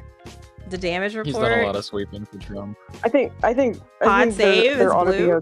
there needs to be a third color bubble for Yeah, those like that are ultra like, left. pretend to be right, for those who pretend to be on the right or left and aren't. In the damage report and the majority report, aren't those the same thing? Aren't they both Sam Cedar? I I don't thought know so. what the damage report is. I thought that was like the prequel And- to the other one, Let's see. the majority report. And I thought the thing that it was like Air America, I think, was the prequel. That was what Sam Cedar did when he was younger, right? Oh, I don't know. I'm sure I'm wrong, but it's just like, who is this? You guys Rashad watch- Ritchie? Don't even know. yeah, I was about to ask that. Who Oh is God, that? he Oh, H3. The damage report is a TYT thing. They're like a subsection Oh, of okay. TYT. So another one that needs to be red or maroon. Right. Yeah. Yeah, they need to be Hee maroon hee. for sure. Hee hee. The H3 podcast is included on this. They're like a Jesus drama Christ. podcast. They're not even They had political. to find more blue ones. Rebel HQ. I don't even know what that is. Well, they have these teeny weeny itty bitty baby bubbles that are all just numbers, and they don't tell you who they are. They just have a number. They had to like That's not fake fair. it. They had to show Yeah, some this is- blue. False advertising. Exactly. So yeah, we didn't stand a fucking chance. And that's my whole point is like I would attribute the flip from potential Kamala voters to actual Trump voters more to this than anything else. Yeah. Than I anything agree. else. Well, for sure, but that isn't my argument. Is that they got personally butthurt by that kind of rhetoric and then ran into the arms of these people who then stoked their their grievances, Butts. however justified or not they were, and then push them all the way into the arms of the Republicans. That's my argument. I just think that I don't think timeline. that necessarily they got butthurt and then went and voted. I don't think that happened. No, that's delusional. Sure. I just want to take out the first part of your timeline, and then I think it's correct. I don't think. I'm sure there's some that were very left leaning, and I've just seen it happen. I mean, not just with me, but like with multiple people now that have done this flip. Sure. I mean, what's her name that was on the Young Turks? She pulled this move. Anna Kasparian or whatever. Yeah, Kasparian. Yeah. I'm just saying. All I'm saying is that the people who were, already susceptible to that change, or the people who flipped were already susceptible to the flip. That's all I'm saying. Well, yeah, and I don't disagree with that. I mean, yeah. I actually resonate with that. It just, those people can be flipped back. So that's Are you talking about what's the rhetoric that you were saying? Sort of spurred it. I don't know if the way that the wokey, it's really not necessarily the woke people. It's the self-proclaimed social justice warriors that I have an issue with, who before the 2024 election were on every call-in show that I saw on YouTube, and anybody that called in with, I mean, even just I'm not talking about the unhinged bigots who would, who now get on freely. And I have heard the F slur and the N slur screamed more in the last year than I've heard in my entire life. And I live in the South, and holy shit. The ease with which these people say the most repugnant shit is just it's just not fitting for civilized society. But I just watched as people that have really big followings, that at least that I know of in my little corner of the internet, treat people who are trying to understand things really badly, and then like me, I got fully canceled for having a different opinion about a phrase. I have never addressed anybody in a way that they have not preferred ever in my whole life, and insulted no one, hurt nobody's feelings, and because I thought that a phrase wasn't as problematic as they claimed it was. You can say it. It's nobody but them thought it was the issue. You can say it. Right. She said alphabet mafia or something. Alphabet. Yeah, it was alphabet. Yeah, it was because I learned the term alphabet mafia from my gay friend, back when I was in college. Going to gay clubs with him, and that's what he called his friends and stuff, and I thought it was funny. I actually thought that, and so to be a little less inflammatory, we had sort of decided on alphabet community, and I thought it was cute. I thought it was inclusive, and you didn't have to spout off all the letters. And I was gonna say it's certainly easier to say. Right. Yeah, for those of us with a speech impediment, normal person thinks that's the issue. Yeah.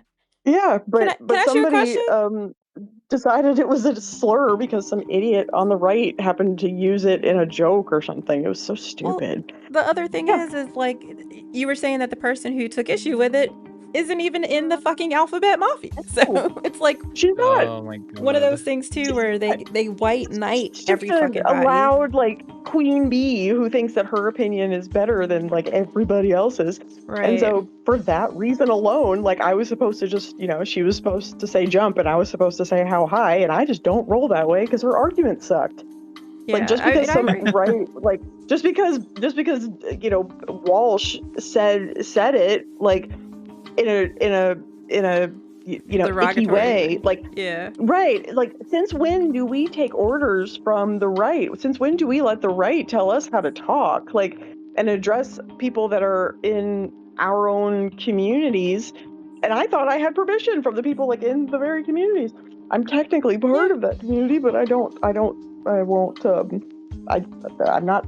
won't claim membership. Because I don't. Way. I just can't. I just I'm don't want to. Like, but like I'm married to a dude, so I don't feel comfortable. Mm-hmm. Like, I totally understand that. Yeah, you know, it's like, at this point, I just rather have boobies, but like, you know, whatever. Like, you know, but hold on, what's up, the right? Everything but a white woman. It was just insane. Oh God. Unfortunately, the right has such control over like the discourse and like any sort of narratives, just because they have so many of these like shows, and they just have so much control over it that and they're always in lockstep, and they say the same. They have the same. They say the same shit over and over and over again, and it becomes, you know, until it becomes part of the zeitgeist. But at the time, like, it wasn't even that big of a deal. Like, okay, like Matt Walsh, like, all right, like he's a creep, you know, like whatever. But just but because he uses it as a pejorative doesn't mean that it is a pejorative. So I fully understand what you're saying. All I'm saying, we all use woke in the way that the right started using woke. Also, like we kind of just adopted it. Like DEI, we all kind of use it the way that they redefined it. AAV term, and then like made which it they into do this so much pejorative, and it was so fucked up. Yeah, and they don't even use it right. But now it's how we have to use it because that's what they made it, and so unfortunately, though. I would just venture to say that even those interactions with the social justice warriors are still predicated on the fact that white supremacy exists, patriarchy exists, it is a thing. So I think somebody being reactionary, even if it's to an extremist sort of way, I think they're being reactionary to something. That something is the fucking thing that's the problem, not the person being reactionary to it. Exactly. So that's literally all I'm saying is like if we're going to attack anything in this argument, or if we're going to put the blame on anything, I think it needs to stay with the right. Period. That's it. That's all. Was this like an in-person interaction, or was this like online? This was in person. Well, it was online, but I mean that's all my interactions. So damn the difference. I feel like when you're face to face with a person and they try to get like kind of unhinged on you like that, it's just so easy to be like, oh no, that's not how I meant it. And it's you know, it's very easy to like de-escalate situations like that, but it's so hard online, especially over text. Like it would be a lot easier in like a voice chat. See, that's another huge element that I didn't even think about. You're so right. Like us being in these online spaces, but think about too, you know, the people on the right who get in these same sort of echo chambers. They're not, they wouldn't say half the shit that they say to somebody in person. But even with, I've had rape threats from the right. I've had, you know, like you wouldn't say that shit to my face. Like, right. No. I mean, so, you know, they might now. but I mean, today, jeez. I mean, So just saying that. Yeah, I just think that the issue. I think that there's an overwhelming sort of. There's been a normalization. This is going to be another essay at some point. There's been a normalization of just outright rude and just aggressive and uncivilized behavior by the left and the right. And I don't both sides shit. So don't think I'm doing that. But like it's there's a cruelty that exists now that has been I've just noticed it in the last year. I mean, even in my like professional life, there's a pervasive cruelty and a dismissal of people and treating them as less than human. and it's for no reason. But who has more of a And- history of that?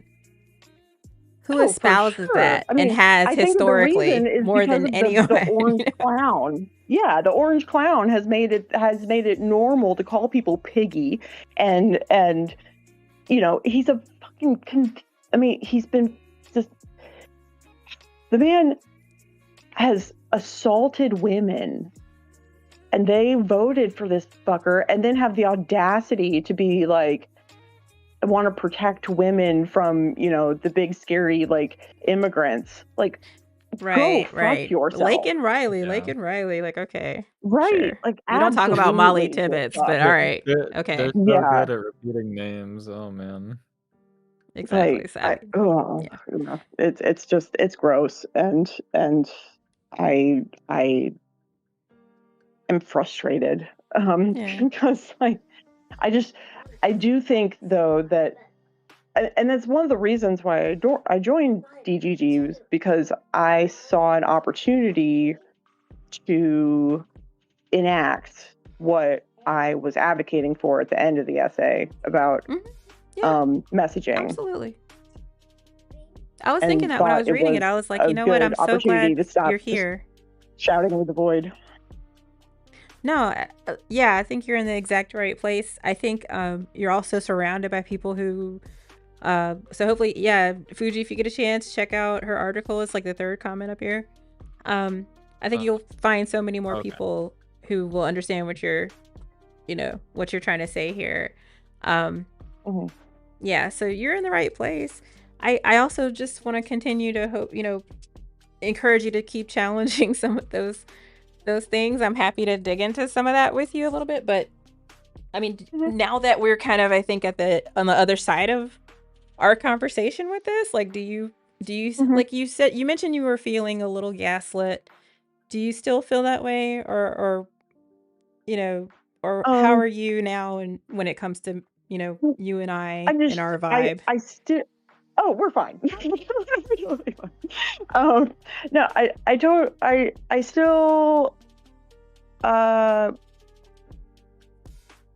I still just, and fuck, I don't know how to say it. Like, based on my own experience, for whatever that's worth, like I still see that particular demographic of people who experienced something similar as I did. I don't think that my case is not the norm, for sure. I don't believe that at all. But I still saw so many, and especially when that entire group is all emotionally driven weenies. They got butthurt and they were mean, or we just look unhinged, or they saw, they just kept seeing people over and over again who were promoting things that were silly, or to them were unreasonable or whatever, and then those people called them dumb. And I still think that there are tons of those people, because I see them online all the time.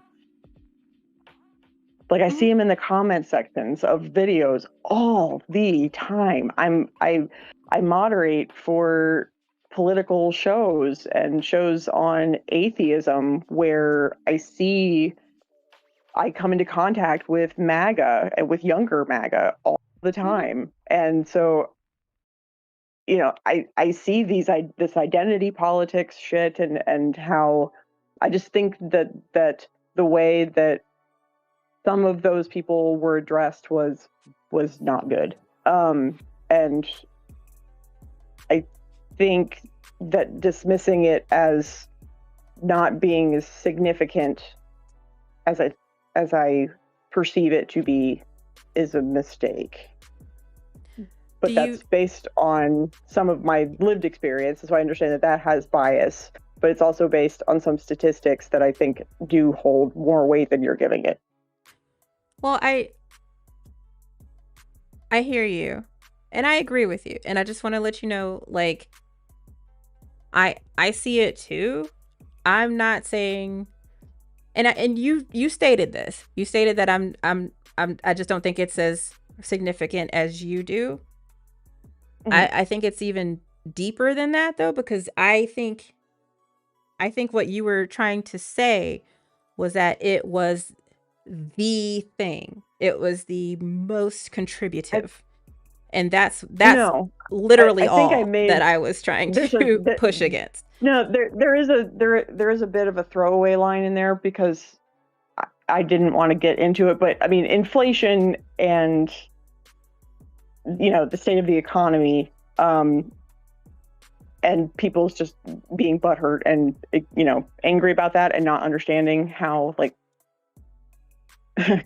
global economics works. I think was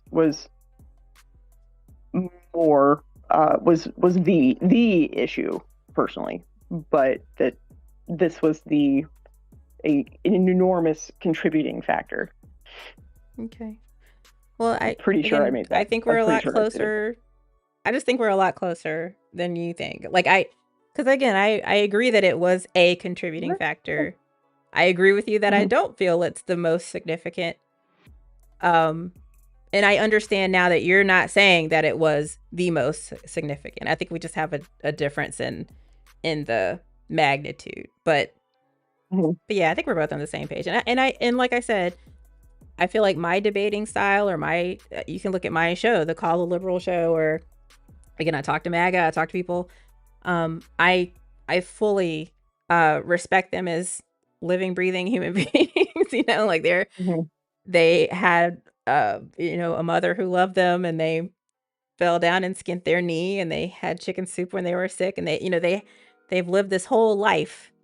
They are a fully formed individual, and I respect that they exist, in the real world, and they have value, and I treat everybody that way. So I think personally, I've learned, that that's the better way to engage with the other side, is to see them as human beings first.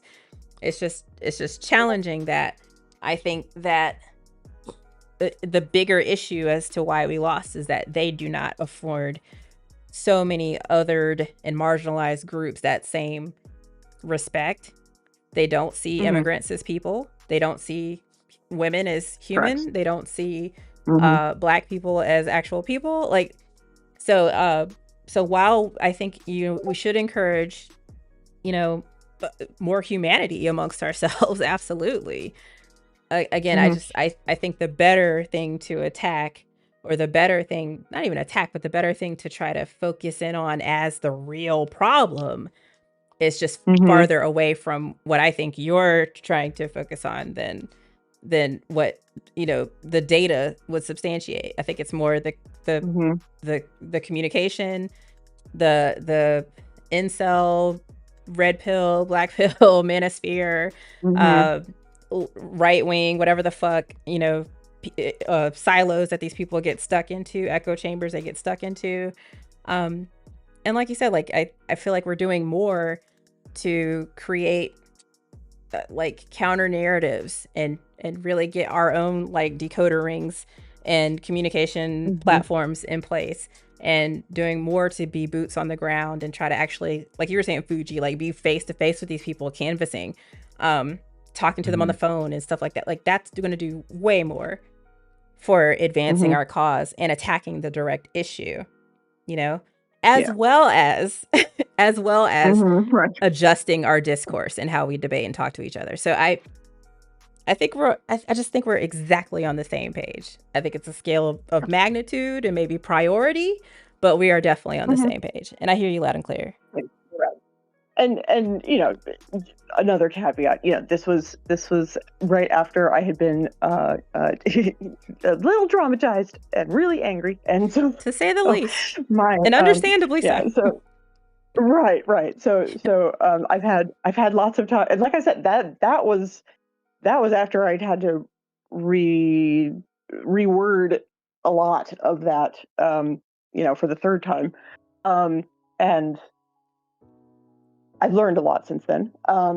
There's the close relationship that, because this group of people in particular that canceled me are part of a very they're part of a SJW and mainly in like atheist YouTube, right?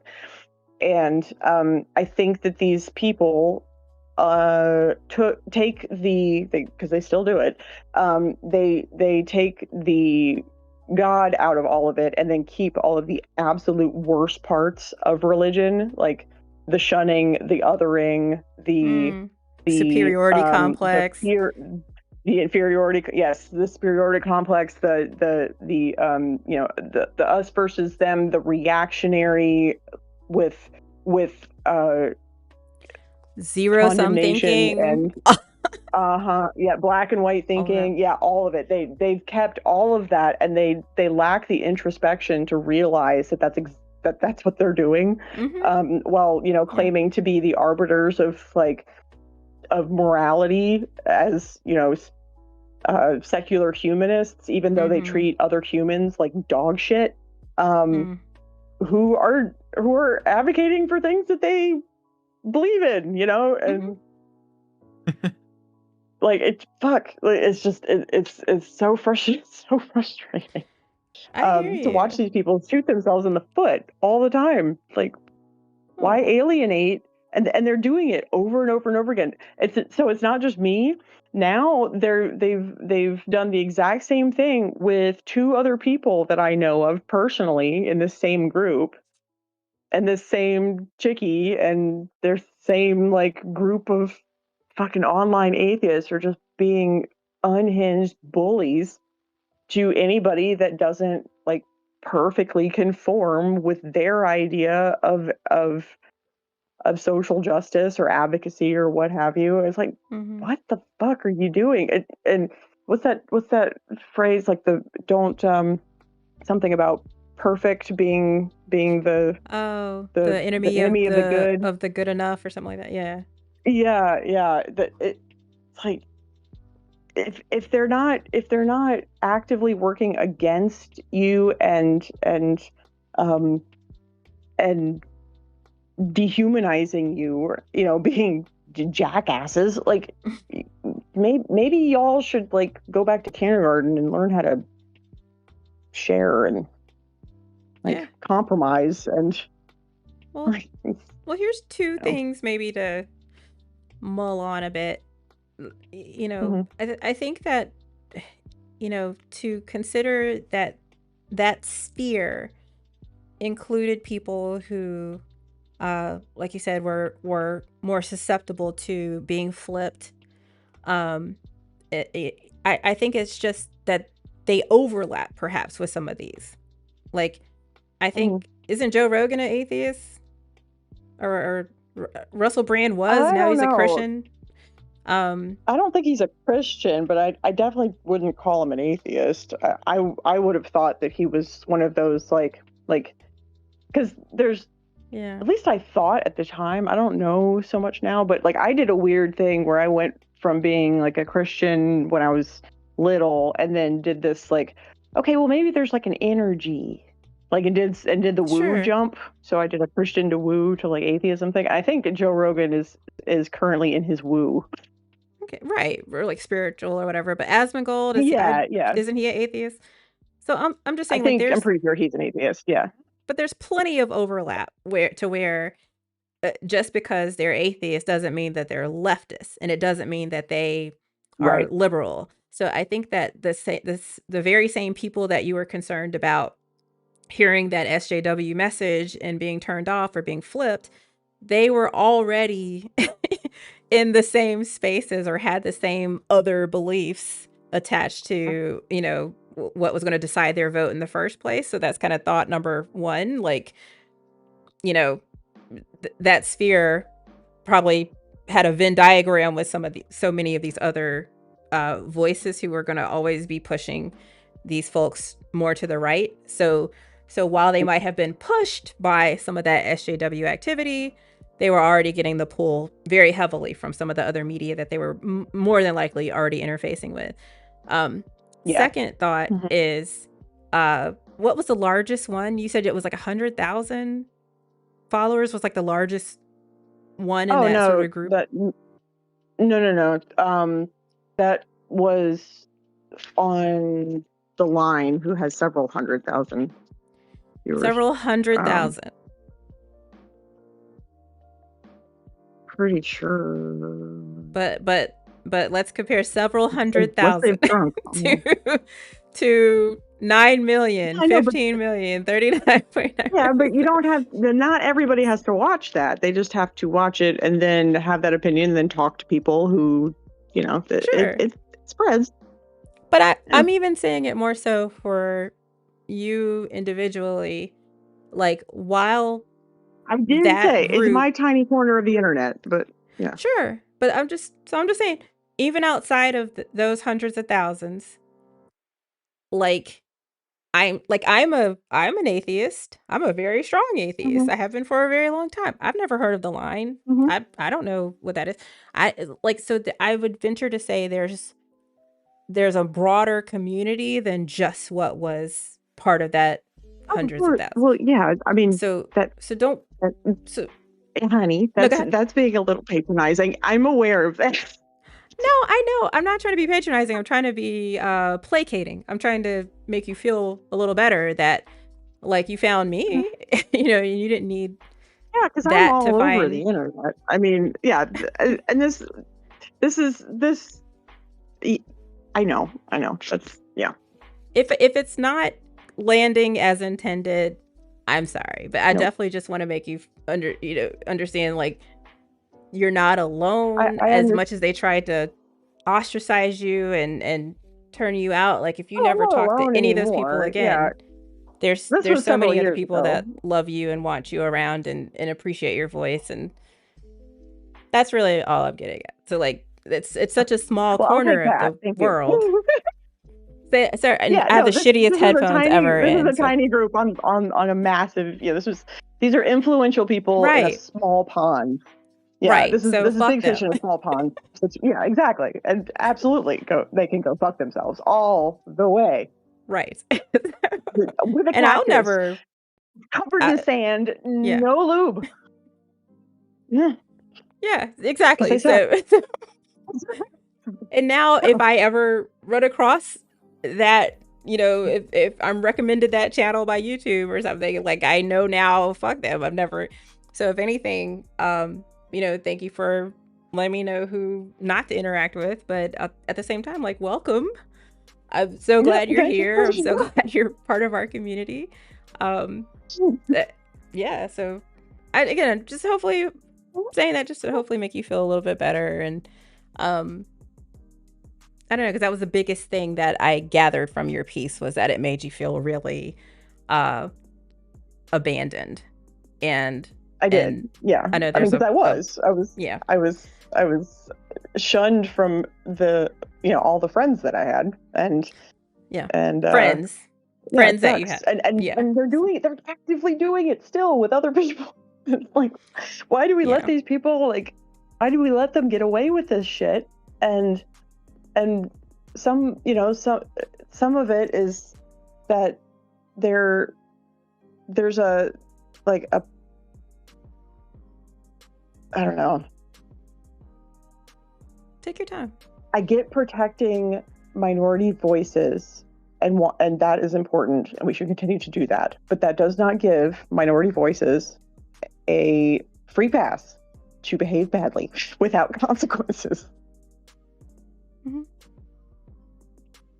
Yeah, and I feel like a lot of minority voices, even the ones that weren't saying anything, are feeling the consequences of a lot of that. So it's unfortunate. It's just it's unfortunate that it's, because I mean, we're dealing with this as an organization. You know, you get these bad actors that are on the far left that want to try to, like, pretend to be reasonable, and then because they're so loud, then the right just thinks that that's what the entire, they just put a paint us with a huge brush, and it's really annoying. And so we need to combat that with better propaganda, truthful propaganda. Agreed. Media Agreed. team, And that's why go, we're here. assemble. That's why Right. we're here. Exactly. What's up, Fooch? I was just laughing. Gotcha. But cool. So I'm still failing at expressing myself in a way that How so? is convincing. How so? I just felt like I got defensive and shouldn't have, and I'm a little upset about that. Yeah, but I mean, it's understandable, and if your goal was to convince the reader that it's valuable and a worthwhile effort to think about how you communicate with people who think differently than you, whether they're trying to be an ally or whether they fully hate you or think something different than you, there's value in trying to build those bridges. I think you have very successfully convinced at least me of that. And so, please don't pat yourself on the back. You're doing a great job. If anything, I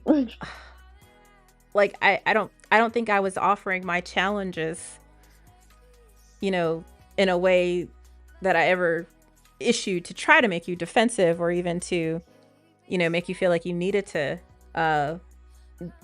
put up your shield or anything. This is I guarantee my own pathology. But it's also, I'm glad we had the conversation. So maybe next time you and I talk, when I try to convince you that Kamala Harris is actually was the best candidate, and when I try to convince you that trans women are women. No, and I've made the argument many times to every motherfucker who said that she slept her way to the top. Holy shit! Do they get a diatribe of shit from me? Because wow, like they dated for less than a year, like a bajillion years ago. What the hell are you talking about? I'm totally just joshing you, but like I'm just saying, as we continue to talk, because I consider you a dear friend at this point. Like I think that we're going to be able to. My sister from another mister. Yeah. Oh, don't say that. I had a whole other conversation with somebody about that phrase, but it's fine. I understand. I'm literally just fucking with you. Let me just clarify. I'm fucking with you, but like I definitely feel like we can dig even deeper into some things, just because I think you understand better from this conversation that I love you and that like I respect you and I appreciate you sharing such vulnerable things with me. And I never thought anything different. Okay. Yeah, we could, boo boo, we could. So I have let's see, I am a neurospicy person who I've been told my whole life that I have an aggressive writing style and an aggressive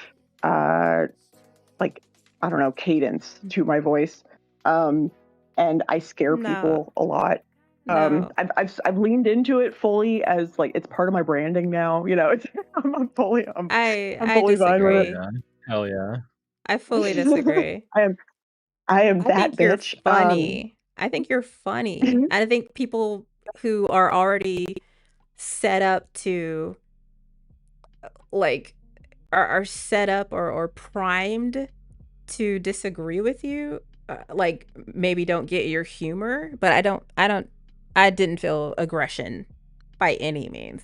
I hate to say this because it might sound negative, but like I did hear the defensive-ness, but I understood that it was coming literally off of you explaining fucking why and what happened. So that's literally the only maybe more, I hate to say negative because there's nothing wrong with being defensive, especially if somebody was offending you, but that was it. That was it. So no, you're good to go. Yeah, that's it. Do you wanna sign I up want to for give you. our debate Huh? nights? Say again? Are you gonna sign up for our debate Oh, nights? yeah, sure. I Like, mean, no. I've been, What? well, okay. So like, I've done debates before, and I was a total dumbass and so naive, and thought that when somebody like agreed to a debate that they were going to like be good faith, and it Oh, didn't occur to me that they weren't, and so it didn't go very you well. sweet summer child. But Right? I know, right? Jeez Louise, this was several years ago. I'm kidding. Go ahead. Do you know the Raging Tomato? Do you know Sarah? No. She's in the like the bloodbath sort of debate sphere. She's had she used to have a fairly good relationship with Andrew Wilson, and then they had a massive falling out, and it was real ugly. But Sarah is a very dear friend, and she is she saw me. God, it's been so many years. When I was running a different YouTube channel, and we used to do after debates on after the like debates that would happen on Modern Day Debate. And so Which I have we never would heard of as well. But go ahead. really. Oh shit. I've never heard of any see- of this shit. no. Like, so no. Okay. But go So ahead. yeah, it was a big. Actually, it still is. Max sort of took up the torch of that, the remnants of that channel since we all left, because the owner ended up being extraordinarily problematic. Yeah, Fun. she saw me on a panel on there and asked me to come on her channel and debate, and I debated a guy named Fatty who. My argument was that capitalism and not feminism is actually what the like manosphere incel red pill boys are mad about. And so we agreed to like a, I guess a 3-minute opening and some other shit. And he was like, yeah, sure. And then I get into the debate, and we're backstage, and Sarah's going over the rules and stuff, and he says, "Oh, well, my dinner's going to be here in a little bit. I'll still be, I'll just be a second." And Sarah was like, "Okay." And so I was like, "But wait, are you going to be listening to my opening, or are you going to be getting your dinner? Like, Right. what the fuck?" Why would And so, what? right, and I was just like, "What the fuck?" And so I finished my intro. And then the very first question that he asked me, I literally had just answered like in my intro. No. And he actually said, "Oh, well, I don't even have an intro. I'm just going to get into the questions." And I was like, "You son of a bitch." Like, it was just. And there was a moderator? So this was being moderated? This was being moderated, and I was so angry. Poorly. And so horribly. I was just like, I felt like such a dumbass for even agreeing to this shit. And then the entire time he just wanted to he basically just wanted me to admit that I used to be a slut and to feel bad about that. And I was like, okay, yes, and I won't, and fuck off. So I finally just got over it, and I left. I left after the official part was done. There was where they invited more people onto the panel or whatever to talk to me, and yeah, I was like, I need to walk my dog. Yeah, you need to go get some dinner. Fuck that dude. Jesus Christ. Yeah, exactly. And a fucking drink. Or two or three. Right. And then that Good same Lord. motherfucker actually ended up like he tried joining my own personal like Discord server, and I was like, what? So even after all these years, like he's like still stalking me. It's just weird. Oh, what a weirdo. Well, Yeah, he's a okay. creep. We'll join our debate nights That won't happen. That won't we happen actually with your moderate debate them. night. And I know I know that. But yeah. Oh my god. Now I know better to anticipate bad faith actors. It just Yeah. you'd think like with a one-on-one debate, like You think? I don't Yeah. know. Jesus Christ. I'm Like that he sorry. wanted to debate, but yeah, he just wanted to be a lazy idiot. So Yeah. Well, guys. joke's on me. It's all right. Sure, yeah, I'll try again. I am a glutton for punishment. I am a full-blown masochist. Let's do this. No. Well, we're actually starting up a tournament soon, so Ooh. we'll have more information on Saturday about that. Excuse me. Okay. But definitely. I actually have an idea for that I've seen work really well on another What's up? smaller debate channel. Lay it on me. So they do where like somebody will pick a topic and it's sort of like it's lightning round kind of stuff. And you get, I think each person gets like 2 minutes or a minute or something like that. You make your argument and then you do that and then a rebuttal and then, and then whoever wins, like they progress to the next round. So it's really fun. But it keeps it moving along and so that people don't get stuck and concise. That's not bad. Yeah, that's kind of similar. That's like We're a just gonna competition do thing. like a bracket. So Mhm. you win, you get to come on to next week, or the next heat. So yeah.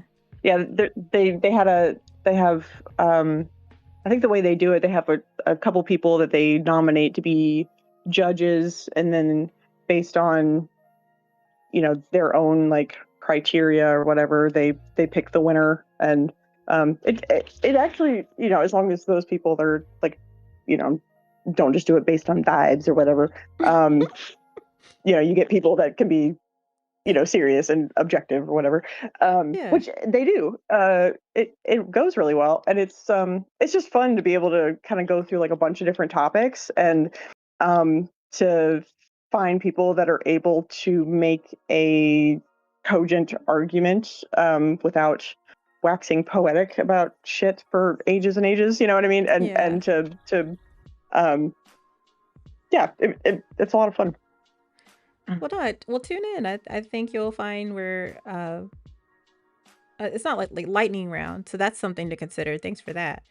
But as far as like the style with the person winning, moving on, and it's going to be over a series of weeks, with a final event on the 4th of July. So it should be really, really, really, really cool. So just stay tuned, and we'll have a forum where you can sign up to be a debater. If you don't want to join the tournament, but you just want to do some of the one-off debates, that's perfectly fine. We volunteered to clip the debates on Saturday nights. Please, to be the clipper, the official clipper. So I will definitely be watching. No, but write in that channel again, because Retro, he just apologized. He was like, "Oh, I couldn't get to this," and the one person who had said something, I don't think they could do it anymore. So if you can. Like go on that request board entry. Yeah. Okay. Yeah, there's it's actually it's a thread in the for the help wanteds. And so I volunteered because my illustrating skills and I should be really doing that right now are tied up with another channel currently. But they're amazing. I've seen what you can do.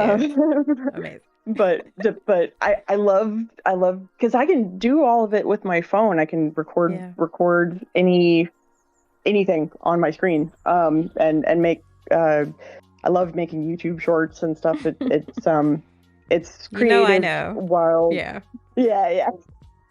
it's creative without clashing with, because illustrating. Because I hand draw everything, and so it takes a different part of my brain, and then clipping takes a different part of my brain, but it's still creative, and so No, I'll tell Retro to reach out.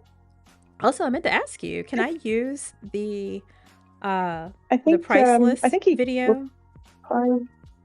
Yeah. in Digital Dispatch as like a example of what media output last week, or for for the fundraiser stuff. Wait, say that again. What? We're starting a program called Digital Dispatch, so it's gonna be like weekly updates on what's going on in DGG, and I wanted to use your short, the priceless one, just as like a example of what media team produced. Cool. Yeah, that'd be great. Right. I actually Cool. I uploaded the one that I did of A Bug's Life, and of course, because it's Disney, immediately got hit with a copyright strike, and so I had to put in my first. Well, they didn't strike me, but I had to put in my first appeal. Yeah, and so I feel like I'm, which is it's a rite of passage. It's okay. Yeah. It's totally. I mean, what I did was absolutely a 100% fair use, and so I think I'll win, but I don't know. It's Disney. Yeah, you don't fuck with the Disney. Yeah, but the thing is though that I took that clip and virtually everything about it is edited, so nothing about it is even kind of. It's the audio. Well, all day. Even the audio is altered a little bit, so everything's been edited, and the meaning of it is different because obviously the audience is I'm not focused on little kids, so because the intention of the clip changes the meaning.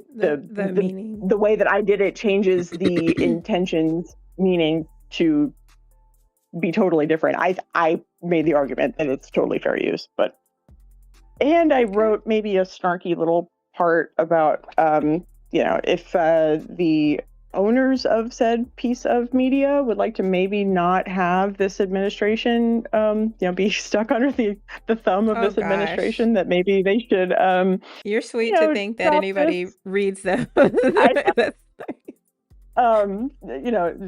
totally you never know. Delusional, but no, it's worth, I had it's worth throw it in there. I'm proud of you. I think they should help us instead of throwing me a copyright strike when it's obviously not copywritten. Also, because the place that I got that particular clip was yet another YouTube channel that is not Disney affiliated. Oh god! So that's they funny. can get fucked. Yeah, exactly. Like they're allowed to take their content, and like have it online without being altered at all. Yeah. Like this was just that clip of the movie, but they didn't change anything about it. I changed a whole bunch of shit about it, and so this rando YouTube channel can like post their stuff, but I can't. Yeah, I don't think so. I gotcha, but nah, it's all good. Well, I definitely appreciate you guys coming in. Jay was there earlier. He was actually writing some code, so then we had a nice little feedback reading session here. Fuji, I don't know if there's anything you're like, I don't know if this whole time if you've been able to accomplish anything. yeah, I haven't been doing too much. I've been reading. Here I'll actually post. I'm planning to write a little bit about like how framing, like the concept of framing works. And wait, you go to UNC? Oh no, this is just okay. I'm sorry. No, it's just an article. Okay, my bad. Like what it means to sort of frame an issue a particular way, because like everybody instinctively knows that framing is a thing that exists. You can like say things in a particular way to like get people to have that understanding that you want, and you can be like deceptive and stuff like that when you frame issues. And I kind of just want to write a bit about like how to discuss it more concretely, or how to be a better how to better engage with media messages. There's I don't know if you guys have ever like talked to people about or even like debating people about some topic, and you can tell they're doing like a deceptive framing, but they're not like lying. They're just being kind of deceptive, and it's really hard to like parse that out and argue how they're being deceptive or like Right. Yeah, because they're how often framing. gaslighting you. Yeah, well, it's just super hard to describe like how they're being deceptive, how they are like changing the meaning of their words, Mhm. even though they might be telling the truth. There's a thing at the top of this. Let me see if I can find the quote. The thing that basically describes it all, it's right under the of frames and framing. Where he says, to frame is to select some aspects of a perceived reality and make them more salient in a communicating text in such a way as to promote a particular problem definition, causal interpretation, moral evaluation, and or treatment recommendation for the item described. I like having those 4 items because it helps you actually look at something and be like, oh yeah, this is what the framing is doing. So Yeah. did you guys read... I forget if we actually talked about this last week, but that article that Taylor Lorenz wrote in Wired about Chorus. The original No, one? I couldn't have given the less of a shit. I one read the from one that like 6 months that ago. yeah, I read that one. Yeah. Yeah. I think that article is really interesting from like a framing perspective because she doesn't like lie in it necessarily, and that's why she's so adamant when she goes on to like defend it. She says they haven't issued any corrections, you know, they haven't retracted Right. anything. Right. And it's like, well, you didn't like lie, you just framed it in a very particular way. Very There's dishonest. lying about, by like, dark omission money. too. Yeah, exactly. And that's like part of Yeah. framing is like omitting useful information. So for example, It's what they said here. Yeah. when you call something, when you say that something is dark money, you know, that framing, if we look at those 4 things, I actually scrolled down, which I shouldn't have. Here we go. If we look at the problem definition, right, like the dark money, okay, the problem there would be, you know, that this money is like dark in some way, it's like bad, Or or maybe deceptively that's like a moral attained. evaluation. Yeah, exactly. You've got the causal interpretation. It would be like whoever is creating this organization would be like the cause. You know, the moral evaluation would be it's bad. You know, we don't want this thing. We don't want this like dark money group. And then the treatment recommendation might be to, you know, like go harass the creators that are a part of it, or to like or dismantle it. Yeah, or to like make some kind of like regulation against it, or like Right. dismantle it in some way. But if instead of calling it dark money, if you say it's a 501c4, like all of a sudden those 4 points are totally changed. You know, like there's not even really a problem. The cause, like the moral evaluation is that it's fine. You don't really need a treatment for a 501c4. Right. So it's I just love like that. Yeah. I'm sorry, I didn't mean to cut you. No, it just like totally changes the meaning. Even though you're not like lying, where a dark money group it could just be a 501c4. It's just anonymous donors. Well, this is literally the same. What is it? Straw man.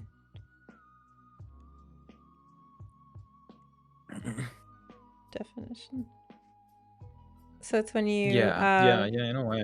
a lot of it you misrepresent, exaggerate, or fabricate to make it easier to attack. So the frame is being shifted so that it looks like what's within the frame is something different than what it actually is. So, I mean, I think even with like the list of fallacies that exist somewhere out there, like there's so many. Like a lot of those kind of fit It's in like- here, like the Mott and Bailey. It's hard to call it a fallacy though, because it's a collection of fallacies. yeah, probably. I would say like a lot of like what Taylor Lorenz did was Mott and Bailey, where she attacked the dark money in order to extrapolate that out to the larger issue of the left trying to take on the tactics of the right, or the left engaging in deceptive practices, just like the right. Apparently, that's why Yeah. she They're feels both she can still siding. say she's leftist. and Yeah, stuff. like, do you Yeah. think we should engage in like deceptive tactics? And it's like, well, no, Right, the that's not, framing. that's your Bailey. Your Mott is that Mhm. Chorus is a dark money group and that's bad or whatever. But Right. yeah. And then like the treatment recommendation could be an issue about slippery slope. It could be an issue about reductio ad absurdum. Like, so you're trying to say that we're literally like getting money from potentially like Russian agents or people that we don't know where it's coming from, or we're being so influenced by this dark money that, you know, so yeah, I think it's just framing I is remember in the end of the article too, she compares them to Tenet Media. exactly, and I'm like, exactly. That's a crazy comparison because like Crazy. they're not similar at all. Like Tenet Media was literally illegal, and it was like a foreign influence operation. Isn't it Chinese? Exactly. What's No, it's Russian. The Tenet stuff was Russian, yeah. Oh, okay. I'm thinking of Tenet, the video game people. Oh, Tenet. Oh. Are we talking about Tim Pool's flub by getting hired by Russia? Yeah. Yeah. A Or how little Taylor Lorenz that's a good compared theory. what Chorus was doing to that. We're just talking about like framing. Oh, that's and so how... fucking stupid. Yeah, that's so stupid. Right. But it seemed like I'll such definitely a dig into nothing this burger. paper more. Sorry, Earl, what'd you say? So it seemed like such a nothing burger. Like it was just a look, they're doing bad too, and then it's like, what is the the entire time? Because I didn't read the article, but I mean I watched the what Destiny covered of it, and like the whole time I'm like, what's the point? Like it just seemed like it was these people are bad too. See how bad they are. It's like, why what does this accomplish? I couldn't figure that part out. It creates a accomplishes. wash between. Yeah, keep going. You're good. No. Sorry, you got it. I hear you already echoing exactly what's in my head. Go ahead. Yeah, like I think the strategy is to create a wash between the moderate left and the radical right, if you will. Like, oh, like both sides are bad. Look, here's an example. Or like, oh, I'm not a lib, I'm a socialist. Look at me. It's a virtue signal. Like, right. But like, I think Destiny's like really on point with the moderate libs don't challenge Hassan enough. Like that kind of stuff. Like I agree with. I don't, not to pivot, but that's like a part of it. Exactly. This is another part of the framing issue, though. Is I don't even agree that it's like a moderate left. Like that word moderate has a particular like meaning with it, and we're talking about like people like Brian Tyler Cohen and David, like progressives. You know, these are progressive like people. Milk toast, by the way. Like not even like. I wouldn't say. You think Brian Tyler Cohen is progressive? Yeah. Oh yeah, definitely. I'd say he's liberal. I would say he was progressive more can be liberal because center left. I mean, in classical liberal, like classical liberal. Yeah, he's like a liberal. He believes in like liberal democracy, but he's like for sure progressive. Like he would believe in all of the like trans right, like LGBT rights. But I think the way that we progressive anymore isn't that just like basic human decency? I mean, I do I do fight with the distinctions that we put between liberals and progressives. You can be a liberal progressive though. It's possible. Yeah, exactly. Like AOC is. AOC is a progressive and a liberal. Yeah. Right, but I think when I hear Cohen progressive would align with AOC. I think broadly. But it's like they're so non-threatening. Like they're not. But she's not a progressive. But I would say progressives to me are more like, I feel like they have like there's a lot of co-opting of fucking terms nowadays. So I think like we were talking about woke earlier and how that was taken from AAVE and totally bastardized by the right. I think progressive is one of those words. Like when I hear progressive, I think progressive victory. I think Hassan. I think Tanky. I think ultra left. Yes, I think the SJW I don't think the ultra left is what I think of. Yeah. So that's where like that's what I'm saying. Like those people are just wrong. Like those people aren't Well, progressives. Like yeah, because But that's tankies what aren't progressive progressive means now, my definitionally. friend. Yeah. no, Yeah, no but then it's way. like we gotta reclaim it. I agree with this because it's not fair that like tankies can't perceive themselves to be progressive because they're antithetical, like a class reductionist, I'm sorry, is like antithetical to progressivism because you're ignoring like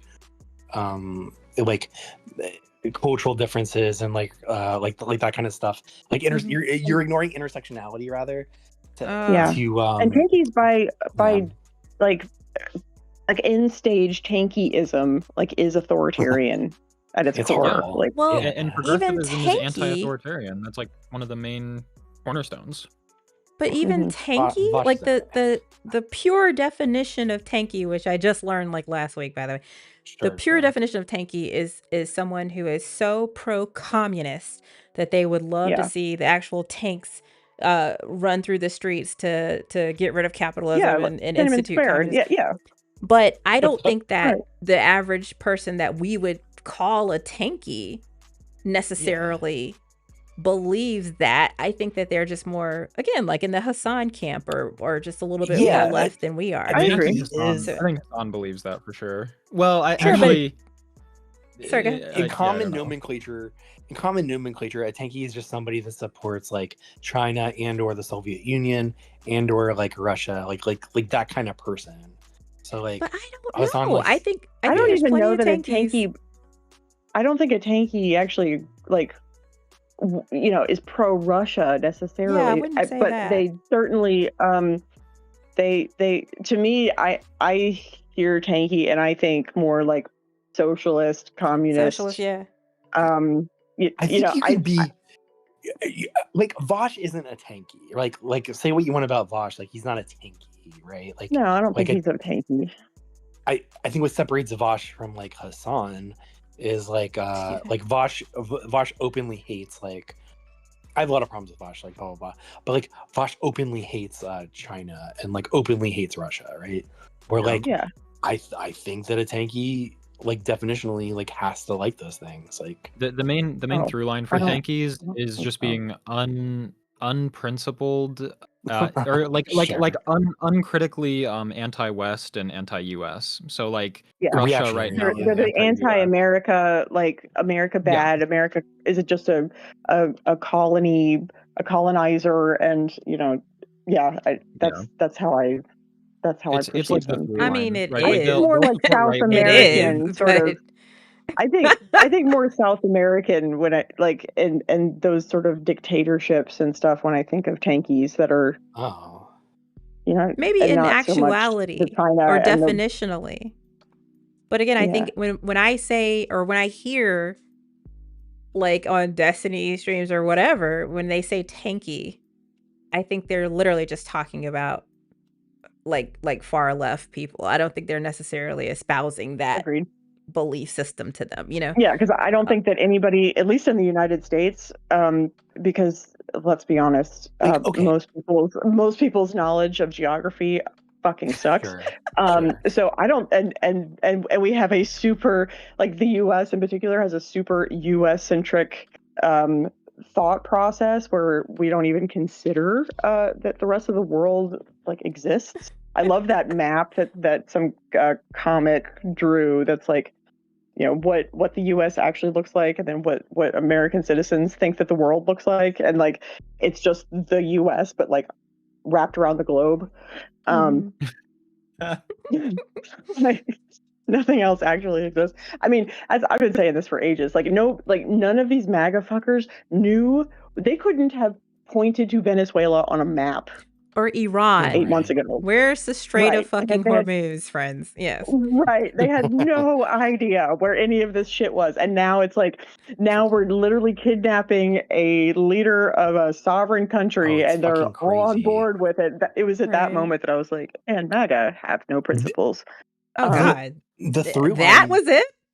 Not No, the Epstein that was files. that Not that meaning a was the shit to them that was the after. moment that I Not the Epstein file. Not But that was the moment that I quit not electing that I him. quit deluding myself into believing that there was even maybe a fraction of the right that might have principles. It was at that moment that I decided that none of them do. None. No, Absolutely none. none. They will do because Every single one. anything. They will support anything that their orange dictator Right. deems appropriate or whatever in his Malak, what were you gonna say? demented delusional state. Exactly. like there's this thing that happens on the right that Earl's talking about where it's like I think Pacman uses this term like sane washing, where like like everything is just normalized and permissible. Like our norms are like crazy right now. Like the president of the United States can threaten genocide, or like probably like yesterday or it was reported that Trump or do a genocide. Right. Yeah. They don't give a fuck. Well, this is what I was talking about earlier about the normalization of cruelty. Oh, Earl, hold on. Malak, finish your thought real quick. Yeah, sorry. Really, just really quick. Like, yesterday it was reported that Trump wanted to use the nuclear, a nuclear bomb on Iran. What I mean to say is that if there was any president left or right before Trump, like that would be on the news for like. It'd be in the news cycle for like at least 6 months, but like because it's Trump, like we just shrug our shoulders. Like that's acceptable from a president to like A, threaten literal genocide, and then B, like it was leaked that he wanted a you know what I mean? Like it's crazy that's like nobody cares. Like it's not. People are indifferent to the fact that probably happened, or like that's.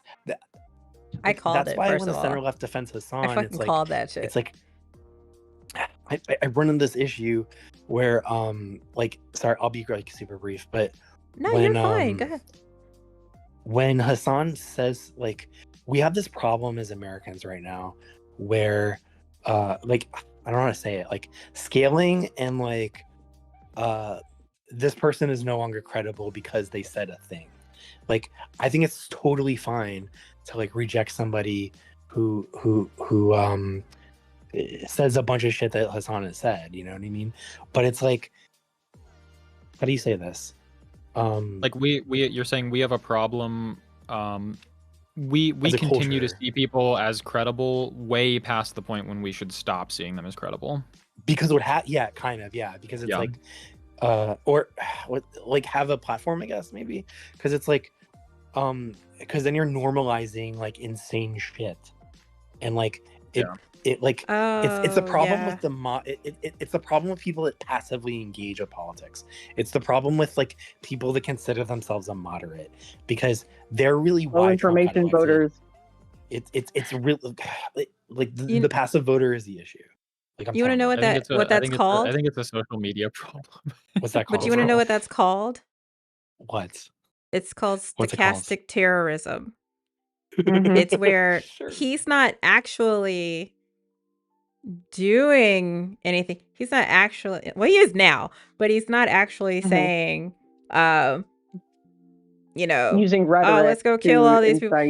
He is now, but exactly. So like he's literally like he's being a terrorist. But because people don't really know that term, or that you can actually still cause so much fucking harm, like real tangible fucking harm from what you're saying, it's like Matt Walsh it's like, well, we'll still allow it. Even it's like literally letting somebody fucking yell fire in a building because free speech, you can say what he wants, it's free speech. And it's like, no, we actually have laws against, like inciting a riot or inciting violence or disturbing the peace. Like there are actual laws against these things, but he gets away with it because I think people dismiss the harm.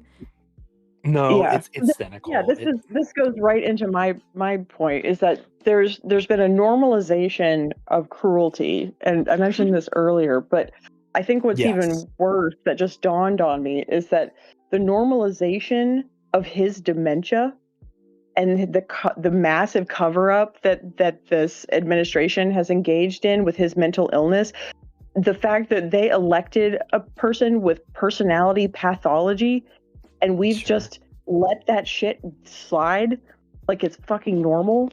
Like, there's nothing normal about sadism. And that's exactly what he is engaging in every single time that he says that kind of shit. He wants to inflict fear into these people, and he's doing it using stochastic terrorism.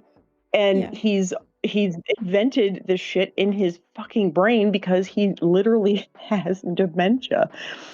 Well, okay, I agree, but I also feel like it goes back to what I was saying earlier about people not looking at the canaries in the coal mine that are Black people. So, like, for me, it's almost like, okay, to say that this country is not based on cruelty, or even like this is some kind of new thing. Like, no, I think, nah, bro. That is what America is. There's definitely been there's definitely been cruelty throughout this country. This country was built on cruelty. My point is that in political discourse, just on C-SPAN, like C-SPAN is spicy now. Like, it didn't, that's what you put on when you wanted to go to sleep. Like, you don't do that anymore. And I understand that, yes, this from I'm viewing this from a,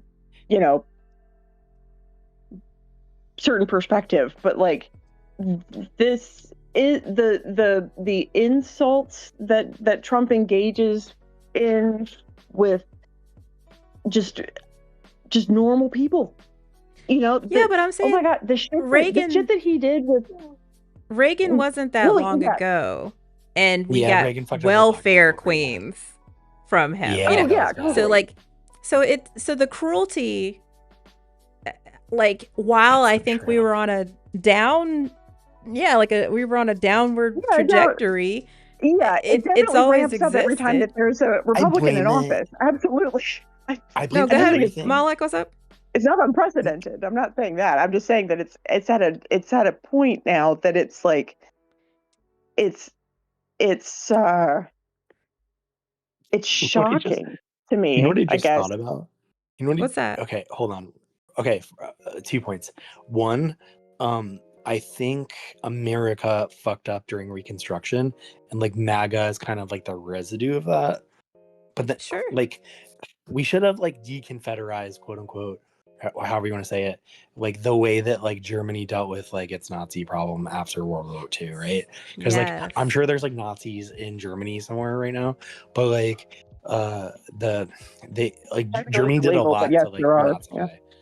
But like so I could actually speak to this like personally, because they did a huge campaign to quote unquote denazify Germany. That shit didn't work. It did enough to where it's like a democracy. They just started being really quiet about it. Yeah, there's actually laws in place. Be loud about it. That. Wait, hold on. But it's illegal. Before we go back and forth, it's illegal. Yeah, to be outwardly one. Yeah, sure, but that doesn't mean that you're not still in. Sure, but we also over here to the U.S. and made entire neighborhoods and then kind of kept that same thing going, and we actually think had about the AFD in the U.S. But think about the AFD's resurgence and how because they had that infrastructure, like Malek was talking about, from the jump, they can tamp that shit the fuck down. They'll never get a consolidated party or whatever the fuck. They'll never get that. It exists, but they had infrastructure in place. I get you, Malak, but that was point one. Okay. Go ahead and wrap that up, and I'd love to hear what else you got. Okay, point two is I just realized, like, not just realized this, but I just thought about this. Like, if you're like a Black American, like, it must be annoying as fuck when like like history, in a way, like the way history is taught is like how do you say this? Like, there's fuck, I have the thought in my head, but like the way history is taught is not whitewashed necessarily, but it's like not. like what like well it is, but like No, go ahead. I'm what we sorry. Go ahead. prioritize, like what we prioritize is like confusing to like, how do I say this? Because like Thomas Jefferson or somebody like that, like not Lincoln, but Thomas Jefferson or like George Washington, right? Like they were Yeah. like really bad slave owners. Like it wasn't like they did a lot of bad shit as like kind of pedo and like horrible rapey slavery, right? But like like we don't think about them as these like monsters. Like we only think about like, because we framed them because as what do you do with it, right? Like it's very Yeah. confusing. Like I don't know what you do with history. Like there's no way to tell it neutrally, because it's like Jefferson did a lot of like great things in terms of like being an architect for America and all that shit. But like interpersonally, like that, all that shit was horrible. So it's like, how do I you? think you just be honest. I mean, there's a way to frame that where you say, yes, he did these amazing things. Yes, he also fathered a lot of children with right. I mean, Very it's, young. yeah, with people that Very he owned young. as property. Like a 14-year-old, like a 14-year-old. Yes. I mean, there's a way to tell history that, I mean, it's just the facts, ma'am. Like, Yeah, But it's like like, Fuji was saying about framing, you know. But go ahead, Moloch. I'm sorry. But like, I guess just to close it up, it's like that's one thing I would do for like, I guess, quote unquote, like rural areas, is like recontextualize history. Like I don't know how you do it, because like you need the Department of Education to do it, but like recontextualize history so that Wow. another great example is like the Confederacy were like traitors. Like, Yes. Yeah. They like were why are we losers. looking at them like Yes, heritage like it's not hate? It's history. such bullshit. Heritage, And the yeah, Nazis like were losers. Heritage not they hate is like lost what the you hear in fucking the wars. South. Why are we Sorry. putting up statues all over the goddamn South? in like the um, 1950s? but yeah. you know, but we know Amazing, why. like- We know why, right? Like we know why. Yeah, like get out of here, N-word. You know? Why? But But like, it's- why did we let that? Yeah. Anyway. But it's like what Moloch's saying, like like during Reconstruction, like think about this. We always there's this big fear of, I think, Black people demanding reparations, right? But Yes. reparations were given to the slave masters. Right. Jesus, is that true? The whole yes, Yeah. motherfucker, yes. Like so, like the What do you mean? fucking Oh yeah, biblical, too. that kind Yeah. of makes sense. That's Though. so and also like Honestly, even They were like, sorry, we took your slaves from you Yes. here. so, in fact Are the whole you 40 acres and a mule thing, right? It came from a was it so Ye- stupid. General Grant, was it? Mhm. He wrote a Yeah, missive probably. that basically was like, give all these fucking slaves 40 acres and the use of an army mule. So that was like the thing. So they did that for like thousands of fucking slaves, and then the next president came in and he was like, nope, yoink. So the fucking Jesus. land that Kidding. was given to former slaves, like thousands of Was taken former back? slaves, was yoinked right the fuck back. Yes.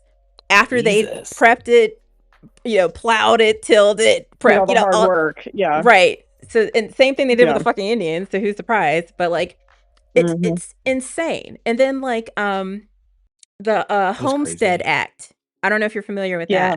that. Vaguely. But yeah, the Oh my Homestead gosh, Act that was like a whole thing of, hey, we're trying to expand westward, so we're going to Yeah. give you dirt cheap land. And Manifest women, destiny. Holy shit.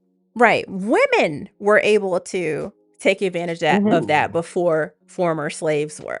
So no Black people. There were a Yeah. few women who could take advantage of that, but no Black people were given the ability to get really, really like something like $3 for like a whole 100-acre plot or some bullshit. So they weren't privy to that. Crazy. It's just insane. It's absolutely fucking insane. And so then, like, a lot of people don't even like. Okay, you're asking like, how can you tell these stories, or how can you reconcile these two things? There's an amazing plantation in New Orleans, or like right outside of New Orleans, called the Whitney, and I think so. They do such a great job. If you're ever in the area and you can visit, or if you just look them up online, they do such a good job of giving you a tour of an actual fucking plantation. You see that the sugar was boiled in these bowls, and you see the fucking alligators in the fucking creek right next to where these people were working. You see the fucking metal gel cells that they had in the fucking hot New Orleans, Louisiana sun that they'd put these people in when they transgressed. You see the fucking houses. You know, like, so that's the way to do it. Slavery was, like, it's people, not like, it's slave, like, did you know about slave castles? Like, sorry, continue. I'm sorry, I interrupted. No, I was just gonna say, like, it's juxtapose that against like Thomas Jefferson's house, like Monticello, where you can have a fucking wedding there, and right. You know, stuff like that. There's lots of plantations all over the South where you have wedding photos. It's so gross. Yeah, Ryan Reynolds. But yeah, go ahead. Sorry. Yeah, exactly. No, that disappointed me so much. Oh my god. Like, why? I'll put that more on Blake Lively, because I kind of don't like her. But yeah, I'm gonna blame. Yeah, I'm gonna blame Blake. Totally blame Blake Lively. Yeah, or Mullock, what were you gonna say? I'm sorry. Red Lobster commercial. Yeah. Sorry, I'm talking to my girlfriend. Sorry. No, but where was I? No, slave castles are fucked. I don't know if you've heard of this, but they like. I don't know if you've heard of this. So like before slaves, like in the Middle Passage, before slaves like came to America, they would have to like make them adapt to. Yeah, horrible. Just look up the slave. It's rough. On the coast and Columbus's son of invented the Africa. Middle Passage. Brutal. Dude, like there are literal fucking shark migratory patterns that have evolved to change over time because of the copious amount of feeding opportunities they had from slaves being tossed overboard. Jesus, like it's so fucking crazy. Yes. Literally like a few weeks ago, the fucking UN made a resolution not for reparations, not to do anything about it, but just to say that American chattel slavery is a crime against humanity. Right That's now, it. Just the other and day. guess which 3 fucking countries? Which 3 fucking countries couldn't fucking agree to that? Ooh, like okay, it was Argentina, US, definitely. Argentina, Israel, of course. and United States of America. Oh, that's gross. Argentina. Well, Argentina only because of the Nazi thing from like way back in the Precisely. I was about to say Argentina was filled with oddly sounding people down there. Well, what's funny is Very Argentina for some reason. Argentina was where Israel could have been. It was on the table as the places that they were thinking of to put the Jews or whatever. Yeah, yeah so like fucking Madagascar fucking would have been. I like to move it. Zootopia would have been a different. It's so hard to get in the whole different experience. Oh my god. Yeah, slavery sucks. But another aspect of it that sucks is just that like we after the Holocaust, right? Like a lot of Jews, there was Israel, there was some repatriation to America if you were like a very smart scientist. There was some you know, like there was Argentina, there was the rest of Europe. There was a lot of the ability for them to ski-daddle, you know, after like most atrocities, and especially that are like involving colonization, either the whites leave or the affected population is able to leave. You know, whereas with slavery, we're still here, you know, like we're still here, and like we still have to live with each other. So it's that's like a whole other element to it. I just think it's super weird when Destiny did that debate with the British guy. Constantine and he's talking. He's talking about how, like, like British culture or whatever. Like, Oh you're my telling god. me that the literal, like, colonizers of the world, bro, like, you guys went in all, I mean, on every single continent. They just kind of went in and then took over the population, and now you guys are bitching about some brown people? Like, I literally the did a fuck? whole I'm putting a video that I did on It's just wild to me. It's like, exactly dude, that. you literally went to India and conquered their whole fucking continent, and That's true. and like now you're bitching about brown. Like, what are you talking about? This is so bizarre. No, absolutely. I gotta go eat. I gotta finish. You gotta have dinner. Why Yeah, can't yeah, I Israel gotta be eat. in North Dakota? I'm sorry. But That's I- kind of but an I do inside wanna joke say, with me and Earl. I'm just messing. But Oh, but I do want to say the reason that I will not give up the progressive label to people like Hassan and whatever, to like the tankies. For one, the average voter, when they think of progressives, they're thinking of people like AOC. They're thinking, sometimes they think of Gavin Newsom is considered progressive. Kamala Harris, Pete Buttigieg. I mean, which is and these crazy people work. like are progressives. But I think if we give up the label, we're basically allowing like Hassan and them to sane wash their image when we call them progressive, because in the eyes of normal people, they see them and they're like, oh yeah, these people are progressive like AOC, and it's like, well, no, they're not. Right. They want like the USSR to be returned and stuff like that.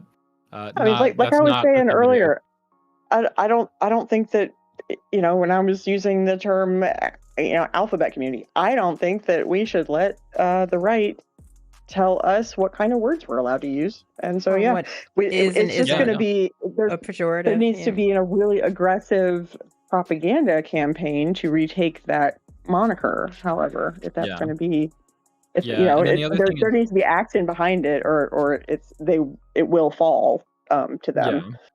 And then progressive is just a positive term. Like, people want progress. It's a good thing. We shouldn't want, people who want to drag us into the like authoritarian past.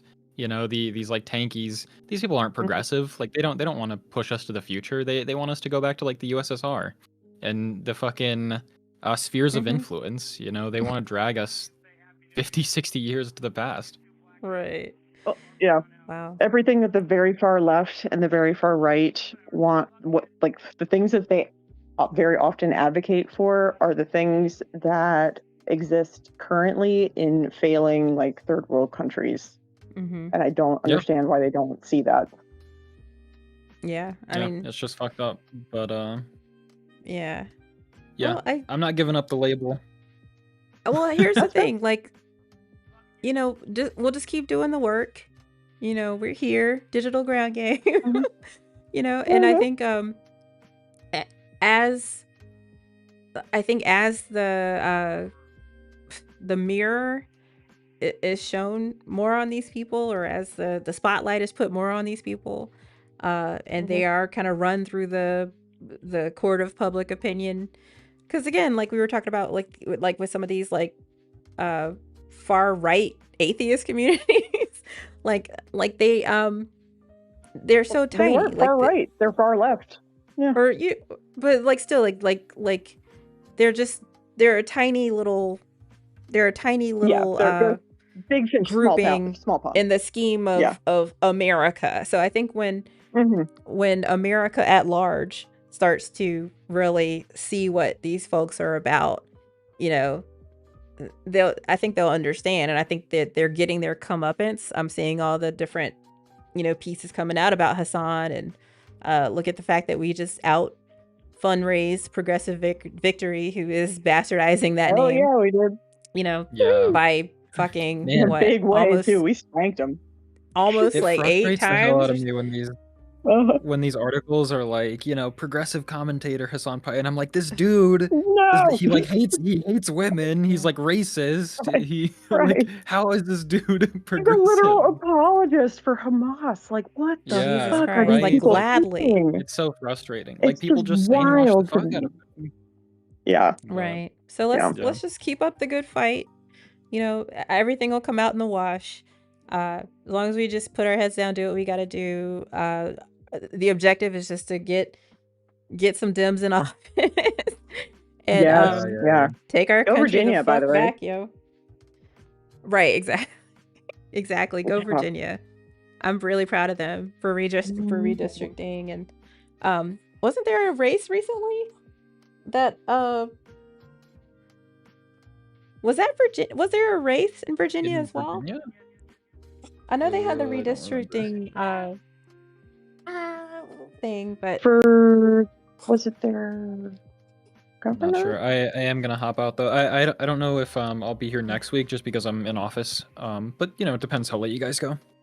no worries. Well, it's so good to see you, and I'm gonna go ahead and Yeah, shut yeah. it down anyway. Earl, thanks for kind of hanging out almost the whole time. I really appreciate that, and yeah, we'll Thanks see you for next having me. week if you're able to make it. If not, then I so appreciate you coming in today. This was great.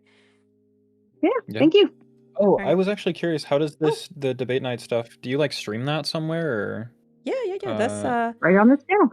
it's actually it's streamed on the Digital Ground Game YouTube, but you can join on Destiny's main stage. But Okay. you can follow the event from here. It'll take you right there. Sure. Awesome. That's all good. But yeah, just alright. stay connected. We'll see you guys soon. Yeah. Thanks everyone. Thanks, Fuji.